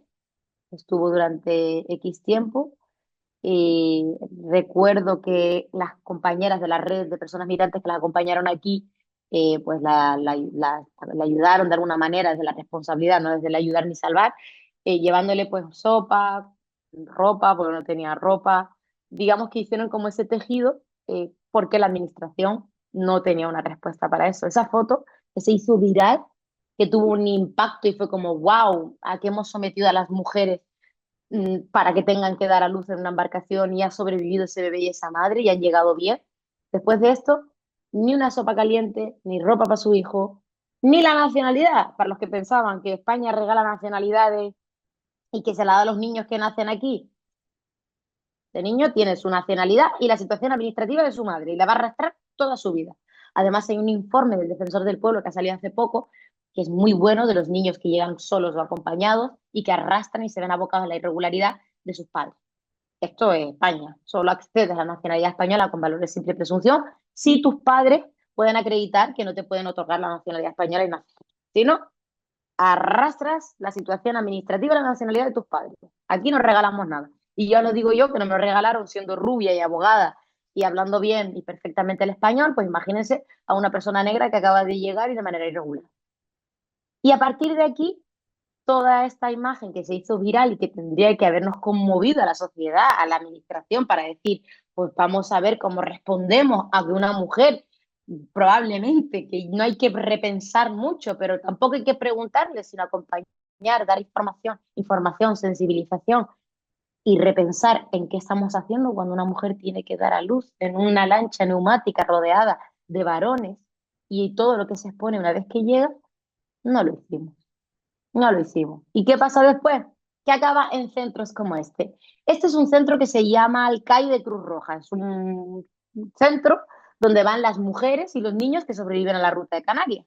Los niños que puedan ser víctimas de violencia sexual, las mujeres con sus padres, con los padres en este caso, de sus hijos, si en caso de que fuera una relación o relaciones consentidas, amorosas y demás, mujeres que llegan solas, ¿se acuerdan del mensaje antes de la amiga que abrazó a su amiga y que tuvo que soltarla hasta que perdió la vida en el Océano Atlántico y que ella sobrevivió porque el Salvamento Marítimo la rescató? Pues también terminaría aquí, aquellas mujeres que llegan solas. La mujer que hubiese sobrevivido de Costa de Marfil también acabaría aquí. Entonces, ¿y qué pasa una vez que llegan aquí? Pues aquí os invito a leer un artículo de mi compañera periodista Bebe Hameid, que escribió sobre esto, el 8M, mujeres migrantes que sobreviven a la ruta de Canarias, y ahí hay testimonios de todas ellas, de todas las mujeres que están en estos centros. No hay políticas inclusivas desde mi punto de vista cuando una mujer que llega de Costa de Marfil y que sobrevive la ruta con su hijo, con su bebé, eh, pueda comerse un plato de jepuyen o un plato típico de su país. Esto que es lo básico, no lo hemos visto. Esta foto que aparecen con las manos no es una de ellas, ¿no? Pero hay una foto, si lo buscáis, denuncia las condiciones de las familias en el CAI de Cruz Roja de Santa Cruz de Tenerife. Esas mujeres que han sobrevivido a todo lo que yo os he contado, junto con sus hijos, con sus bebés, con su marido o solas, se reproduce esa violencia por parte de la administración. Absoluta opacidad, falta de formación, falta de información, no hay perspectiva de género, acceso al procedimiento de asilo tardío, pruebas de ADN en base al protocolo de Menas que se postergan y se dilatan en el tiempo y que las atrapa a ellas si de verdad queremos ser feministas, progresistas, garantistas de los derechos humanos y en concreto de los derechos de las mujeres que sobreviven a una de las rutas más mortíferas. Nos tenemos que reformular toda la violencia que practicamos, no solo cuando salen de sus países por las vías irregulares, sino una vez que acceden al territorio y sobreviven a toda esta deshumanización, todas las violencias que reproduce la propia administración. Esto que lo gestiona una Cruz Roja con dinero público, que habría también que ver aquí nuestra responsabilidad, porque aquí esos dineros de todas y de todos, depende del Ministerio de Inclusión, Seguridad Social y Migraciones a través de un programa de atención humanitaria. Las personas que estaban allí y que están reclamando y que han reclamado no han pedido otra cosa que aprender el español, poder empezar a trabajar, poder seguir, continuar con su vida. Y yo creo que esto no es descabellado. O sea, no están pidiendo paguitas, gente de la extrema derecha. Están pidiendo poder acceder a un trabajo digno, una vivienda, alquilar y aprender el idioma, que es lo primero que querría alguien cuando llega a un país donde no conoce el habla, la cultura, las condiciones y las dificultades. Y esto se lo estamos limitando. Mujeres que han querido seguir el tránsito hacia otros lugares y dar a luz a sus hijos allí y no han podido, las hemos obligado a que lo hagan de aquí, violencia. Las mujeres que durante meses no entienden qué pasa, qué es lo que necesita, porque la Comisaría General de Científica de Madrid no le da un oficio que diga que realmente es su hijo o su hija o su familiar directo y que no lo está moviendo. Niños que son apartados de una manera, desde mi punto de vista, violenta y que a raíz de hace poquitos días también hemos visto es violencia. Que alguien no se siente contigo después de haber sufrido toda esta deshumanización es violencia, que alguien después de haber sobrevivido a una de las rutas más mortíferas no te diga cuáles son tus derechos, cómo acceder a ellos y la posibilidad de seguir tu tránsito, que muchas de estas personas no se quieren quedar aquí, ni es su objetivo, tranquilos, los que les preocupa, pero si quisieran hacerlo, están en su derecho absoluto de poder hacerlo. Entonces, cuando hemos permitido que todo esto ocurra, no solo en el camino, no solo que una mujer tenga que dar a luz, pero después sobrevive y las abocamos, las empujamos a todo este tipo de situaciones de violencia, estamos, desde mi punto de vista, siendo responsables directos. Y yo me siento responsable también como abogada que trabaja en esto. Yo me siento responsable cuando voy a un centro de detención y veo que hay 7 mujeres y que 7 mujeres de manera colectiva, potenciales solicitantes de asilo, víctimas de trata, de tráfico ilícito, de violencia de género, de violencia sexual, no puedo hablar con ellas, no puedo tener una entrevista reservada, no tengo un intérprete. Yo me siento responsable de una sociedad donde reproduce la violencia a quienes sobreviven a los contextos migratorios.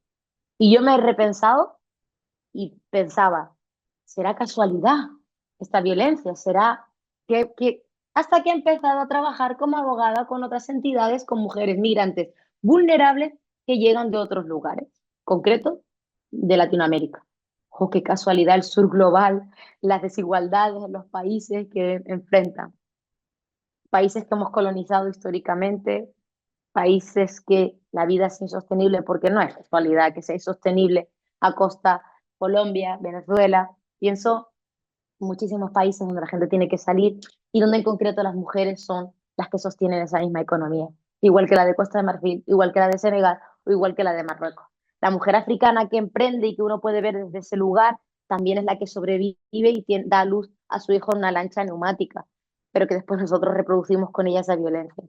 La misma mujer es la misma mujer que atiendo, víctima de explotación sexual o de trata, que tiene que enviarle cientos y cientos de euros a la familia en Venezuela o en Colombia para que pueda sobrevivir.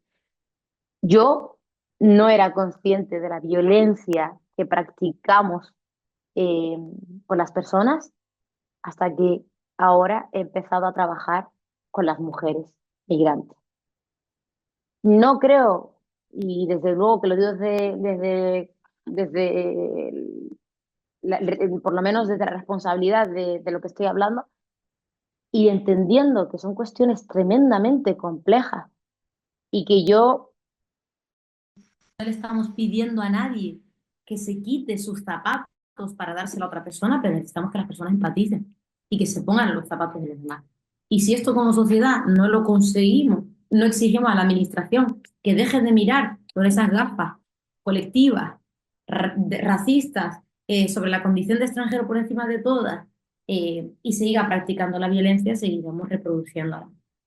Y he llegado a la conclusión de que no es una casualidad. A lo mejor ustedes me pueden dar otra visión, pero no es una casualidad que las personas salgan de la manera en la que salen, porque he visto que el sistema capitalista se alimenta de los cuerpos de las personas y en concreto de las mujeres. La trata, la explotación sexual, el tráfico ilícito de personas humanas son situaciones que nosotros hemos provocado. Lo tenemos fácil. No habría inmigración irregular si Mamadou, Aminata, Mohamed, pienso en las mujeres migrantes que vienen de Colombia, podrían salir con sus hijos, poder empezar una nueva vida con una autorización de residencia y trabajo. Ah, pero es que salen y tienen que esperar 2 años para poder regularizar su situación, o tienen que denunciar y exponerse a un sistema que constantemente las abandona. Pues hemos fracasado. Desde luego que hemos fracasado como humanidad y hemos generado la explotación directa de las personas, laboral y sexual. Y ojalá entendamos que las migraciones son consecuencia de las colonizaciones y las neocolonizaciones.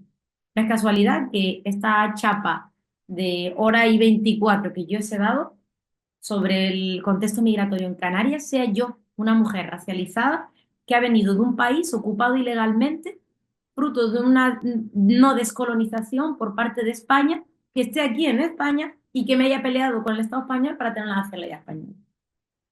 O se para la colonización, la neocolonización, o se asume la migración. Nosotros estamos aquí porque ellos están ahí. En mi país, el Sáhara Occidental, se expolia sistemáticamente los recursos naturales. Hay una complicidad terrible entre Marruecos y España a costa del sufrimiento de mi pueblo que vive en un campamento de refugiados. No es casualidad que yo me esté contando todo esto sobre las mujeres africanas y sobre el contexto migratorio africano y que viene del sur global también de Latinoamérica. Es una consecuencia directa y si no entendemos que esto lo hemos generado nosotros y que tiene solución, si uno quiere terminar con la explotación, con la esclavitud, con la trata y con las mafias que les preocupan, es sencillo. Poner mecanismos seguros. La gente de verdad que no quiere poner en riesgo su vida.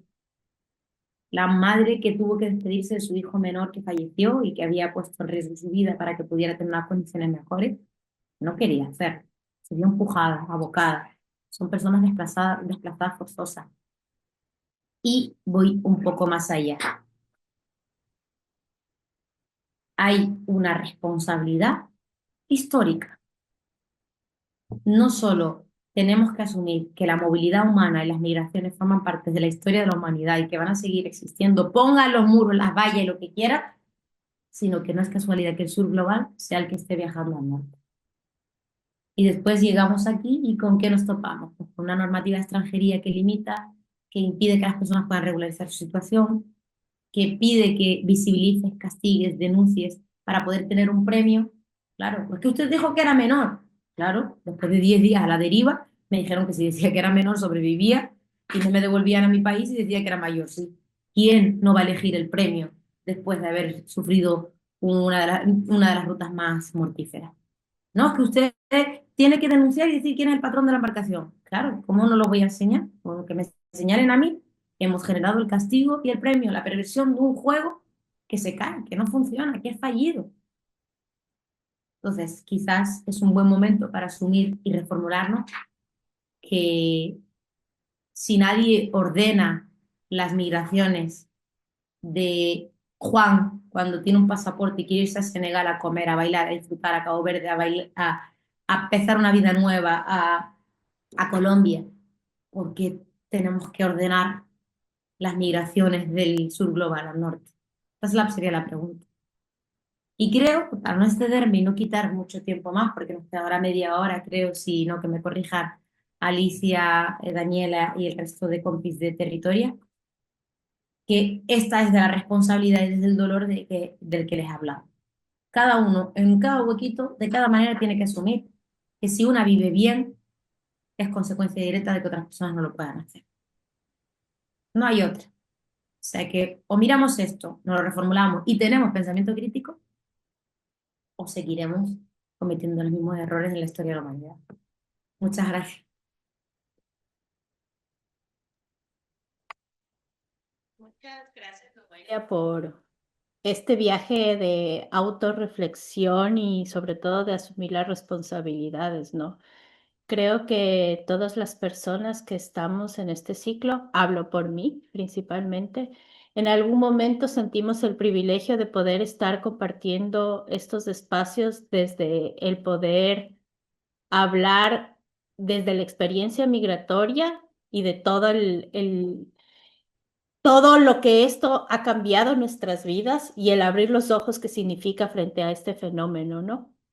Que sobre todo obstaculiza la vida diaria, porque está el racismo, eh, afecta todos los ámbitos de la vida cotidiana aquí en España y es una cuestión que una la va normalizando con el día a día hasta que no sabes en qué punto tiene límite o no tiene límite esto, ¿no?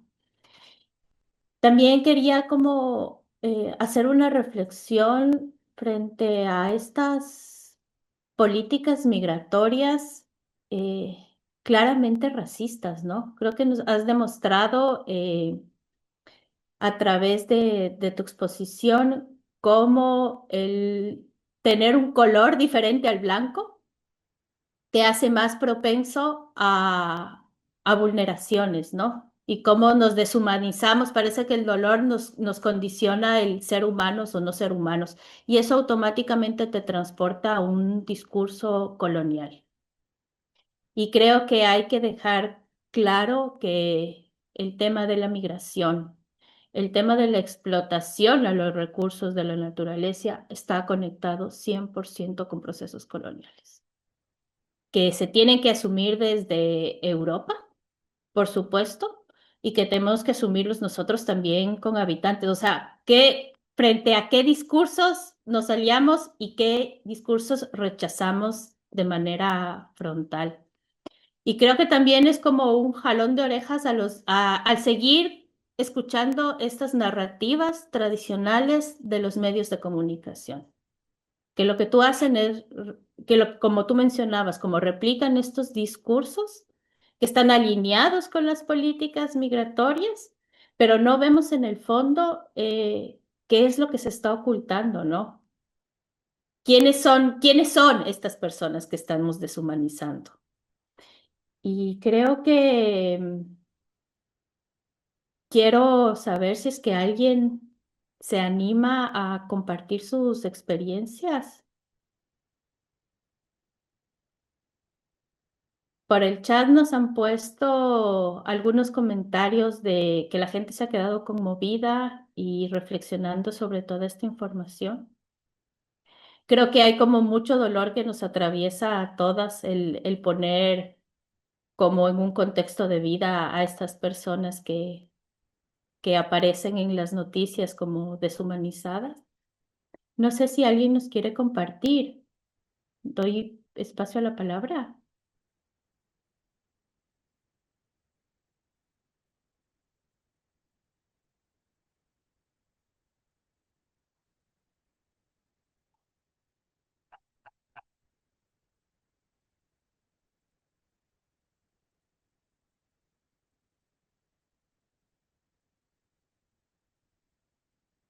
En Gone, hemos visto que has puesto un comentario que no tienes micro, pero querías hacer un apunte y apreciación.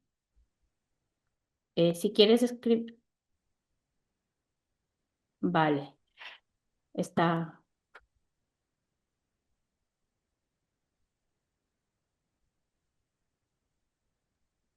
Me Yo imagino quisiera que decir algo. Ah, perdón. sí, ¿Se me escucha? aquí está, Engone, Sí, efectivamente. Hola, ¿se me escucha? sí, sí, Sí, Natalia, te perfecto. Disculpa. escuchamos. Sí, traté de encender la cámara y no pude, así que pido disculpas, pero la verdad es que bueno, he estado en las 4 sesiones y para ser muy honesta, me cuesta hablar. Me cuesta hablar como un poco porque hemos tocado temas tan fuertes, tan dolorosos y donde uno siente también que es tan privilegiada, incluso desde su no privilegio. Yo soy migrante, vivo acá en España, soy chilena. También llegué sin, sin papeles y fue un proceso para mí muy complejo, pero desde una vivencia que nada se compara con la que han comentado durante la ponencia. Y creo que me quedo más que nada con esto de no caer en estos discursos, como dicen, como en esta poco propaganda, porque es muy político, la verdad, de tratar de hacernos ver que esto está totalmente fuera de control, que, que tiene todo que ver con las responsabilidades, son de las personas que hacen esto mal. O sea, en el fondo dan vuelta todo un discurso que en un momento uno no se cuestiona. Y al ver toda esta realidad, al verlo desde esta perspectiva, yo siento que, no sé, uno por una parte abre los ojos, puede hacer desde su pequeño espacio. Yo soy terapeuta, también he estado estudiando desde que llegué acá hace 2 años todo el tema de antirracismo, que desde América Latina la verdad es que no se ve mucho. Somos muy ignorantes, siento, al respecto, siendo que somos fuimos colonizados y en el fondo debería haber como mucha más cultura respecto a estos temas, entonces siento que me quedo muy chica y a pesar de que aprendo y aprendo, nunca es suficiente, pero creo que espacios como estos, de verdad que les doy tremendamente las gracias porque lo veo como una oportunidad tremenda de humanizar mucho más las situaciones, de verlo desde otra perspectiva, de aplicarlo en el trabajo que uno hace. Decía Loweila que siempre prevalece la condición de extranjero antes de que ser humano. Pero esto se trata solo de cuando son personas racializadas, ¿no? Porque con los guiris en Canarias o los ucranianos no pasa, que tienen el mismo derecho a solicitar asilo al estar su país en conflicto, pero que la historia cambia.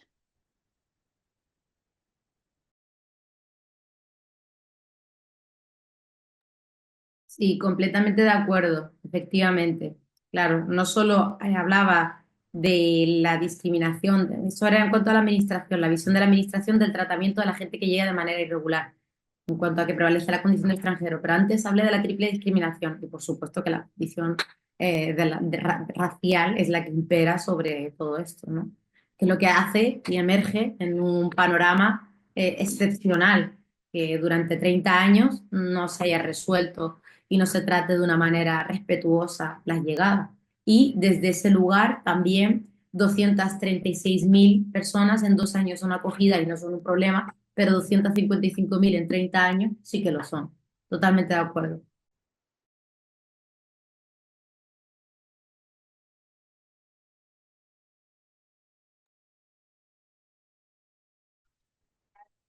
Alguien más que se anima, Loweila, te voy a ser sincera, nos has dejado sin palabras. Generalmente las sesiones, de alguna manera tratas de expresar como todas estas cuestiones que te interpelan o que te hacen reflexionar, pero creo que la realidad que nos has contado es tan dura que un poco nos hemos quedado sin poner palabras a lo que estamos a lo que estamos pensando, a lo que estamos sintiendo. Nos suele pasar también que necesitamos como un tiempo un poco para reflexionar y asentar estas ideas, sobre todo porque creo que de alguna manera todos estos conocimientos que vamos construyendo durante el ciclo nos interpelan de manera corporal, es decir, que nos atraviesan a nosotros como parte de la organización y también a todas las personas que nos están acompañando. Yo no sé si alguien más. Vale, Melissa. Buenas. Sí, yo también participé ahí de todos los encuentros y de alguna forma siempre es difícil también hablar, pero siempre me queda esta pregunta, ¿no? De, bueno, ¿qué podemos hacer? Y un poco la pregunta que le quiero hacer a ella es, porque vos estás ahí en la trinchera todos los días y gracias por traernos desde un lugar tan verdadero, me sale decir, ¿no? Como concreto también, ¿no? De, bueno, eh, ¿qué hacemos? ¿Qué se puede hacer? ¿Qué, así desde el cotidiano, desde cada quien con su realidad, ¿no? Bueno, no sé, eso es lo que a mí me lleva a preguntar y agradecer a todos. Muchas gracias. A ver, yo siempre digo que si tú estás aquí, Melissa, si tú estás aquí un miércoles por la tarde, que no sé desde dónde nos estás viendo, que te has apuntado a este curso para entender en sí los contextos migratorios, pero sobre todo con un factor de género y la violencia, y que una persona que tú no conoces te va a contar sobre esto, yo creo que tú ya estás haciendo un montón. O sea, siempre también tenemos, y esto sobre todo las mujeres, qué casualidad, pero en general, esa sensación de qué hacemos con todo esto que tú nos estás contando, que nos interpela, ¿qué podemos hacer? Pues ya lo estamos haciendo. O sea, que hoy una tarde 56 personas estemos aquí y que encima hayáis querido escuchar esto que estoy contando yo, que para mí es un desahogo, y explicaros las dificultades con las que se encuentran las personas cuando les digan, no, pero que entren de manera regular y que entren de manera segura y ordenada, que le hagáis las preguntas, pues ¿quién ordena las migraciones cuando tú quieres ir a Perú a comerte ceviche y nadie te pone límites en el aeropuerto con tu pasaporte y tu billete de avión? Entonces, ¿quién las ordena del norte al sur? Y que la pregunta sea, es que eso les impedimos. Y la respuesta también sea, ¿por qué le impedimos? Una es que eso les impedimos y la otra es, ¿por qué le impedimos a las personas que puedan viajar, que puedan moverse y tengan que poner en riesgo su vida? ¿Y por qué además no hemos pensado en las mujeres? Si ya sabemos que después le vamos a poner la etiqueta de altamente vulnerable. Entonces, a esa pregunta ya estamos haciendo. Reunirnos aquí, 50 personas, 56, las que seamos, que me hayáis querido escuchar a mí, que hayáis querido apuntaros a este curso para tener un enfoque diferente del mundo, ya estamos haciendo. También cuando yo hablo de la responsabilidad y de que cada uno tiene una responsabilidad individual, tampoco se mide mi responsabilidad con la de la administración. La administración podría hacer mucho más de lo que yo puedo hacer. Mis límites están claros y delimitados, pero los de la administración no creo que tampoco tenga yo la misma responsabilidad que el cónsul del consulado de Dakar o que el de Agadir o que la responsable de Cruz Roja de un centro donde están las personas en el programa de atención humanitaria. Las responsabilidades también se miden de diferente manera en función del alcance y de las personas con las que trabajas. Pero yo creo, una es esa, darte el aliento de que ya estás haciendo, porque has sacado tu tarde para esto y otras tardes que habrás sacado para escuchar a otras compañeras. Y dos, la responsabilidad individual o colectiva para ver la deshumanización, entenderla, ya es un montón. En un mundo de deshumanización ya es un montón. No dejar que nos gane este discurso del miedo hacia el diferente y hacia el migrante y, y también entender que la responsabilidad es gradual, porque no es la misma la mía que la de la administración o la tuya que la mía o la del otro, ¿no?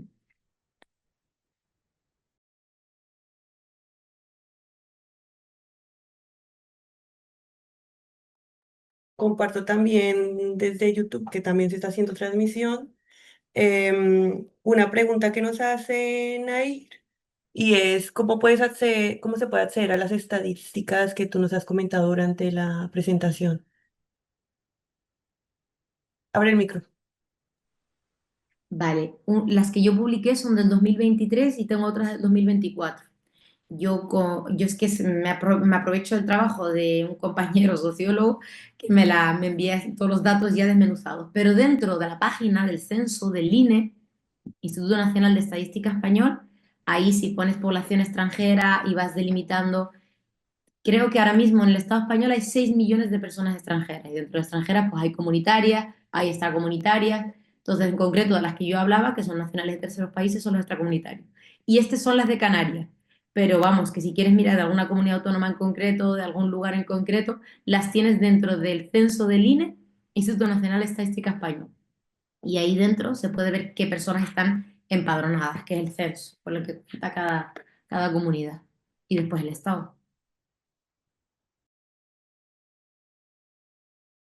Y también importante, para ver los porcentajes de las llegadas de manera irregular y demás, todo esto que yo os he contado, veo mucho que os apoyéis en el informe de la Asociación Pro Derechos Humanos de Andalucía, del informe de Frontera Sur, tanto el del 2023 como el 2024, son muy buenos informes, y también el de Iridia y Novat, ¿vale? Que han venido a Canarias, a Ceuta, Melilla, y han hecho un trabajo de desglose bastante detallado y mucho más extenso de lo que yo les he comentado aquí, con la infancia migrante, con los momentos de llegadas, las principales vulneraciones de derechos humanos, que es la falta de asistencia de intérpretes, la falta de asistencia letrada, todo lo que os podéis imaginar, pues ahí está muchísimo más detallado y yo no he entrado tampoco en esas cuestiones porque si no se nos haría mucho más extenso y yo creo que ya se ha caído ya está pesada, pero espero que os hayáis quedado con la lección. No he intentado, desde luego, hablaros desde el dolor porque también cargo con ese dolor y más hoy después de haber visitado a estos chicos.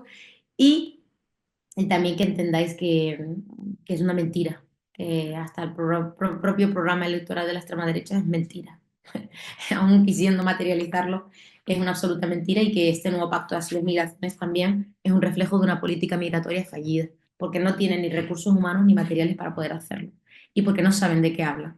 Si a lo mejor bajaran y fueran aquí a la frontera sur y vinieran y lo vieran, pues me preocuparía más en defensa de los derechos humanos. Pero como todavía no ha ocurrido, yo desde luego que estoy aliviada en ese sentido.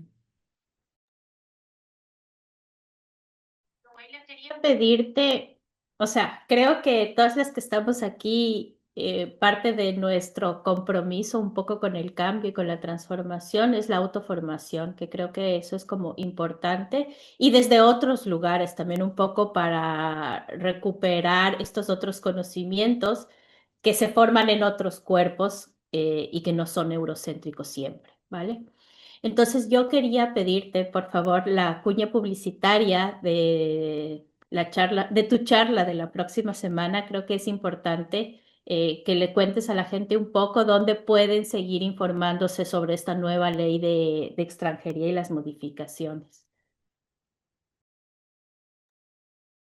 Por supuesto que todo esto es público y es compartido y de una manera generosa. El miércoles 4, para quien esté interesado en horario 19 horas, hora insular en Canarias, eh, será las 20 horas hora peninsular, está prevista que hagamos un live, un directo a través de la Federación de Personas Migrantes, donde atiendo a mujeres que están en situación administrativa irregular, explotadas laboralmente, por cierto, haciendo todos esos cuidados de hogar para esas familias que votan a la derecha y a la extrema derecha de este país, o que algunos incluso son políticos, y que tienen que contar las moneditas así y llorarte en consulta porque no les hacen una oferta de trabajo. Entonces, toda esta situación de un montón de mujeres, de personas que acceden al territorio y que necesitan, ¿qué es lo que necesitan? Pues regularizar su situación, que al final la gente lo que quiere es vivir, cuanto antes y mejor. Y si todo el mundo vive bien, como acto egoísta, tendríamos que pensar que es mucho mejor. Si nos preocupa la seguridad de alguna manera, pues hay que garantizar derechos de todas las personas. No solo podemos pensar en los nuestros propios. Pues el miércoles, día 4, vamos a hacer un directo junto con otra compañera también abogada, generosa y que ha decidido también destinar su tiempo a esto, a dar una ponencia de un acercamiento para bajar la normativa de extranjería, este nuevo reglamento de extranjería que la Administración quiere, Ministerio de Inclusión, Seguridad Social y Migraciones, agilizar trámites, flexibilizar algunas figuras para la regularización. Daré mi visión política, pesimista, práctica, teórica desde todos estos sitios y espero si tenéis intención, curiosidad o conocéis a alguien que le pueda ser útil, pues también ser algo público, compartido y a través de las redes sociales, a través de mi Instagram y el de la Federación de Personas Migrantes Lanzarote. Pues también os fuera de útil entender a veces cómo no aplicamos el sentido común. Y a veces es sentido común. Y esto puedo estar de acuerdo hasta con guardias civiles con las que he hablado sobre el sentido común de las migraciones, sobre el sentido común de aplicar la normativa de extranjería. Y puede parecer algo loco, ¿no? Pero al final se trata de sentido común. ¿No queremos que la gente entre de manera irregular? Tampoco la gente lo quiere. Vamos a dar posibilidades de que la gente viaje con pasaporte. ¿No queremos que la gente se vea abocada a la exclusión? Pues vamos a permitir regularizar que las personas puedan trabajar. ¿Y qué están haciendo esas personas aquí? Pues están haciendo los trabajos que nadie quiere. ¿Dónde están? Pues en condiciones de explotación laboral de todo tipo. Hay una mujer que está trabajando 48 horas seguidas por 60 euros al día, 24 horas. O sea, los delitos contra los derechos trabajadores para la población extranjera que yo veo es que no solo es terrible, es que es sangrante. ¿Y cómo lo hace? Pues con familias, con personas que permiten y permeabilizan todavía más la deshumanización y la explotación. ¿Y eso qué lo genera? La normativa de extranjería que impide que esa mujer tenga una autorización de residencia y trabajo con 60 años y que esté llorando y destrozada porque quiere irse a despedirse de su madre que lleva 7 años sin verla y que está en Colombia y que la madre está enferma. Eso, si aplicamos el sentido común no funciona, pero si aplicamos la humanización de la vida de las personas, menos todavía. Y eso para mí es, pero para allá, o sea, para allá. Y por eso también estoy aquí, para contaros a vosotras todo esto y que os lo llevéis y que de alguna manera lo tengáis en vuestra mochilita para que cuando un familiar os diga o os planteen un bombardeo mediático sobre esta cuestión, penséis en el caso de las mujeres, penséis en las amigas y las hermanas que se abrazaron y entendáis que desde este lugar está hecho y no de una manera casual, sino que está repensadísimo y pensadísimo para seguir manteniendo un sistema de explotación, claramente. Creo que han hecho otras preguntas también aquí arriba, por lo que veo, Laura y Sabela. Sí, ¿quieres leerlas tú directamente para contestarlas, Loweila, o quieres que las lea yo? No importa. Hola, disculpa que no puedo poner el micro. Una pregunta para Loweila. ¿por qué crees que España es uno de los Estados miembros de la Unión Europea que más deniega la protección internacional? Incluso cuando en 2024 fue el segundo país de la Unión Europea que más solicitudes recibió. ¿A qué crees que se debe que estemos por debajo de la media europea? Bueno, pensemos que la Convención de Ginebra es del año 51, es decir, toda esta normativa de los años 50-51, después de la Segunda Guerra Mundial, está pensada también para proteger a aquellas personas que salen de sus países por esos motivos, de persecución, de sexo, raza, aquellos que tienen fundados temores de que les pueda ocurrir algo por ser activistas de derechos humanos, porque su país a nivel político están siendo perseguidos, en materia de violencia de género, para las mujeres que realmente sufren todo este tipo de situaciones no les permitimos acceder al procedimiento. Entonces, todo esto está pensado desde ese lugar. ¿Qué pasa? Que la situación y el contexto de los países ha variado mucho. Que yo salgo de Colombia porque el narcotráfico, la inseguridad, la incertidumbre, el hambre me conmueve y esto no está pensado en nuestra normativa, ¿no? Que alguien tenga que salir por hambre o por la inseguridad que vive en su país o porque pueda sufrir algún daño. Y en cuanto a España, yo creo que son también decisiones políticas. También recibe muchas solicitudes, estamos hablando de más de 160.000 solicitudes de protección internacional, que es el asilo, y que en muchos casos, pues precisamente, como no son personas perseguidas por estos motivos, pues se descarta. Y a mí esto no solo es que me parece terrible, sino que también nos lo tenemos que reformular. Porque salir de tu país, porque hemos generado que en tu país, pienso en, por ejemplo, en el mío, en el Sáhara Occidental, persecución por motivos políticos que se rechaza directamente estas solicitudes y se inadmiten en fronteras o se deniegan directamente, que son una consecuencia directa de que España o colonizó ese país, no lo descolonizó y ahora Marruecos lo ocupa ilegalmente. Y después la gente que sale de los campamentos de refugiados, que es donde yo me quería hasta los 8 años, pues también veo la otra cara, ¿no? Gente que quedó con documentación española, que no sirve para nada y que después España, aunque sean refugiados o apátridas, no les contesta sus solicitudes. Aquí hay cuestiones que son políticas y que no son jurídicas. Entonces, tenemos que entenderlo desde ese lugar, que no son decisiones que sean jurídicas y tasadas, sino que también tienen un posicionamiento político, igual que otros criterios con otros países, igual que activamos directivas para otros países, razones humanitarias en concreto, y menos mal que la población de Venezuela ha podido vivir y existir en este estado con las razones humanitarias, otros países les decimos que no.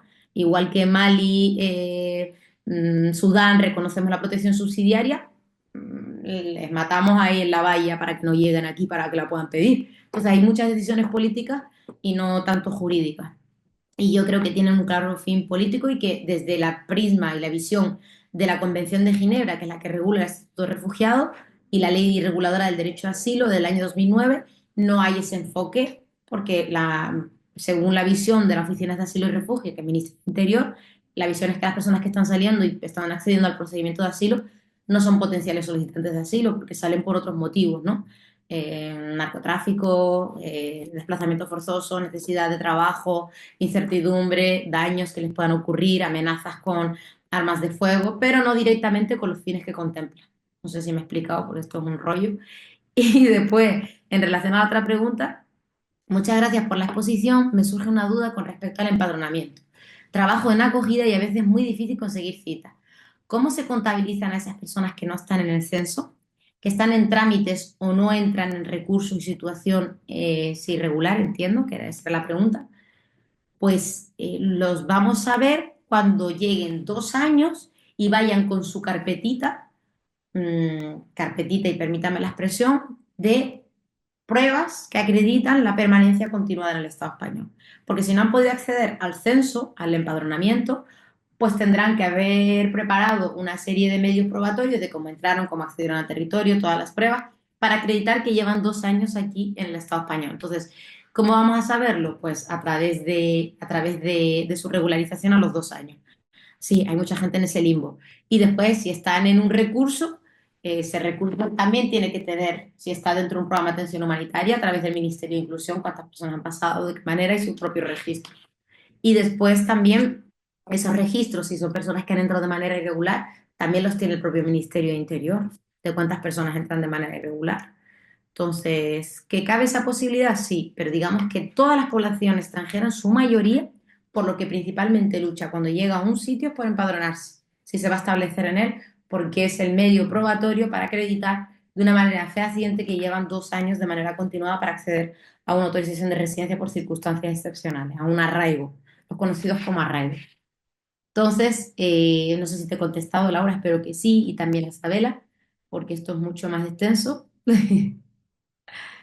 Gracias a vosotras que me estáis escribiendo un montón de cosas súper bonitas aquí. Nos pongo cara a todas, pero de verdad sentiros que os ha abrazado desde la parte online. ¿Y qué piensas del informe de arraigo? Bueno, yo lo que veo es que la administración te desarraiga, te dice que entres de manera irregular, que cojas el castigo, el premio, que entres en la perversión para sobrevivir a un sistema y después te dice que acredites tu arraigo después de haber estado 2 años en un limbo absoluto. Trabaja y reconozco que vas a trabajar 2 años de manera clandestina en B, no salgas del país, pero después acredítame tu arraigo. A mí, desde luego, cuanto menos me parece que es ilusorio. Ojo, y eso que España es de los pocos países de la Unión Europea que permite este tipo de figuras donde alguien espera 2 años y puede regularizarse. O sea que es hasta de lo más positivo que hay dentro de la Unión Europea. Pero un ejemplo que tenemos aquí es con los menores. Menores que les pedimos que se integren y ese arraigo, que la palabra integración de verdad me chirría ya por todos lados, porque cuando un grupo de alemanes vienen aquí a Canarias, no les pedimos que se integren, o cuando un grupo de españoles van a Reino Unido y solo se relacionan entre ellos culturalmente, porque es normal al final, pero después cuando llegan las poblaciones extranjeras africanas aquí o de Latinoamérica les pedimos que se integren. O sea, nosotros vamos a otros países y no nos integramos y nos relacionamos entre nosotros, pero después a los otros sí que les pedimos integración. Es curioso. Y después un ejemplo que me pareció que era importante para acreditar el fallo de la integración y del arraigo es de un grupo de menores que estaban en un centro educativo en el norte de la isla, que habían llegado y habían sobrevivido a la ruta solos, menores no acompañados, tutelados por el gobierno de Canarias, su madre y su padre del gobierno de Canarias. Y llegan aquí, pues tienen toda esa mochilita de negro, de migrante, de entradas de manera irregular, solos, sin referentes y demás. Y bueno, y los escolarizaron en un centro educativo y ya se habían establecido allí, tenían su entorno, tenían sus amigos, ya habían hecho esa red integración, ¿vale? Ya se habían integrado según la sociedad y ya estaban generando su arraigo. Y la administración cogió directamente y se los llevó de la noche a la mañana. Y un grupo de sus compañeros del instituto escribieron una carta para decirle a la administración que lo que habían hecho era llevarse a sus compañeros del aula y que les parecía mal. Pues esto, para mí, pedir integración y arraigo, cuando nosotros desarraigamos y desintegramos a las personas, es un reflejo desde mi punto de vista, de cómo funciona la normativa extranjería. Una mujer migrante que está trabajando clandestinamente durante 2 años en un limbo porque no le dejamos acceder a una autorización de residencia y trabajo o venir con sus hijas, la estamos desarraigando.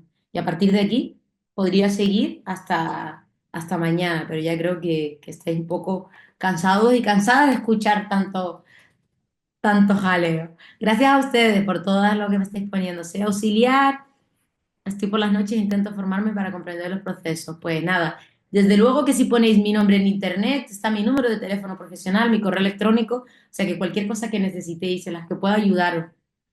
Si tengo que enviarle un audio a un primo que ha soltado alguna racistada y que no entiende que eso supone la inmigración irregular y entrar de manera irregular y el prisma, por favor, contad conmigo para ello, que estaré encantado de hacerlo. Y muchas, muchas, muchas gracias a todas por escucharme, por estar allí, por resistir y porque cuando os preguntéis, ¿pero qué hacemos? Lo estamos haciendo esto. Encontrarnos, hablarlo y ver algo que la gente quiere ver en Instagram y otras cosas pues también poder equilibrar un poquito el peso de los privilegios. Oh, pues muchas gracias por vuestras palabras, que me están poniendo cosas muy bonitas. Gracias, gracias por la recarga. Nos, nos has dejado sin palabras para la reflexión profunda, pero con un montón de amor y cariño por todo esto que estás compartiendo con nosotras. Eh, Loeila, como muchísimas gracias por darnos este espacio, por trabajarlo además desde un lenguaje muy cercano que nos permite un poco conectarnos con esta parte que las narrativas tradicionales nos han quitado, ¿no? Así que muchísimas gracias. Le voy a dar paso a Meli para que cierre el ciclo y muchísimas gracias a todas. Pues eso, continuamos con las gracias. Ya la última sesión de este ciclo. Agradecemos enormemente a las ponentes, a Cintia, a Admari, a Silvina y a Loeila por contribuir con toda su experiencia, con todo su trabajo académico, político. Y bueno, estamos súper agradecidas porque hemos podido construir en este espacio lugares de reflexión para construir y deconstruir, para sensibilizarnos, para, bueno, al final poder tener herramientas o ir construyendo herramientas para defender a la población que hemos migrado y tener sí, como más herramientas para poder discutir o llegar a ciertos espacios que muchas veces nos faltan. Agradecer sobre todo también a las personas que se unieron a cada una de las sesiones. Ha sido increíble la participación, no esperábamos tanta participación. Em, Soñábamos con este nivel de participación, pero creíamos que, bueno, iba a ser mínimo en comparación a lo que realmente recibimos. O sea, que nos desbordó en el sentido en que no creíamos que fuera a llegar así a este nivel, a tanta acogida. Y bueno, estamos súper agradecidas a quienes también se conectaron 15, 20 minutos, media hora antes de la sesión para garantizar su entrada al Zoom. Em, y bueno, ya por último, recordarles que todas estas sesiones han quedado grabadas, que pueden acceder a ellas a través del YouTube y que, bueno, pues podemos seguir trabajando, discutiendo, creando, sensibilizando, confabulando para rechazar el racismo, para proteger a las personas que llegamos a este país y a, bueno, los diferentes países a los que terminamos migrando. Y bueno, gracias de nuevo y ya nos veremos en una próxima sesión. No olviden quienes todavía están por ahí el formulario de tanto de asistencia como de evaluación. Y nos encontramos, por último, el tema de la publicación, vamos a realizar una publicación recopilando algunas reflexiones de este ciclo y bueno, otros datos más, así que se la estaremos compartiendo para que también nos apoyen en difundirla y compartirla a otras personas. Un abracito y adiós.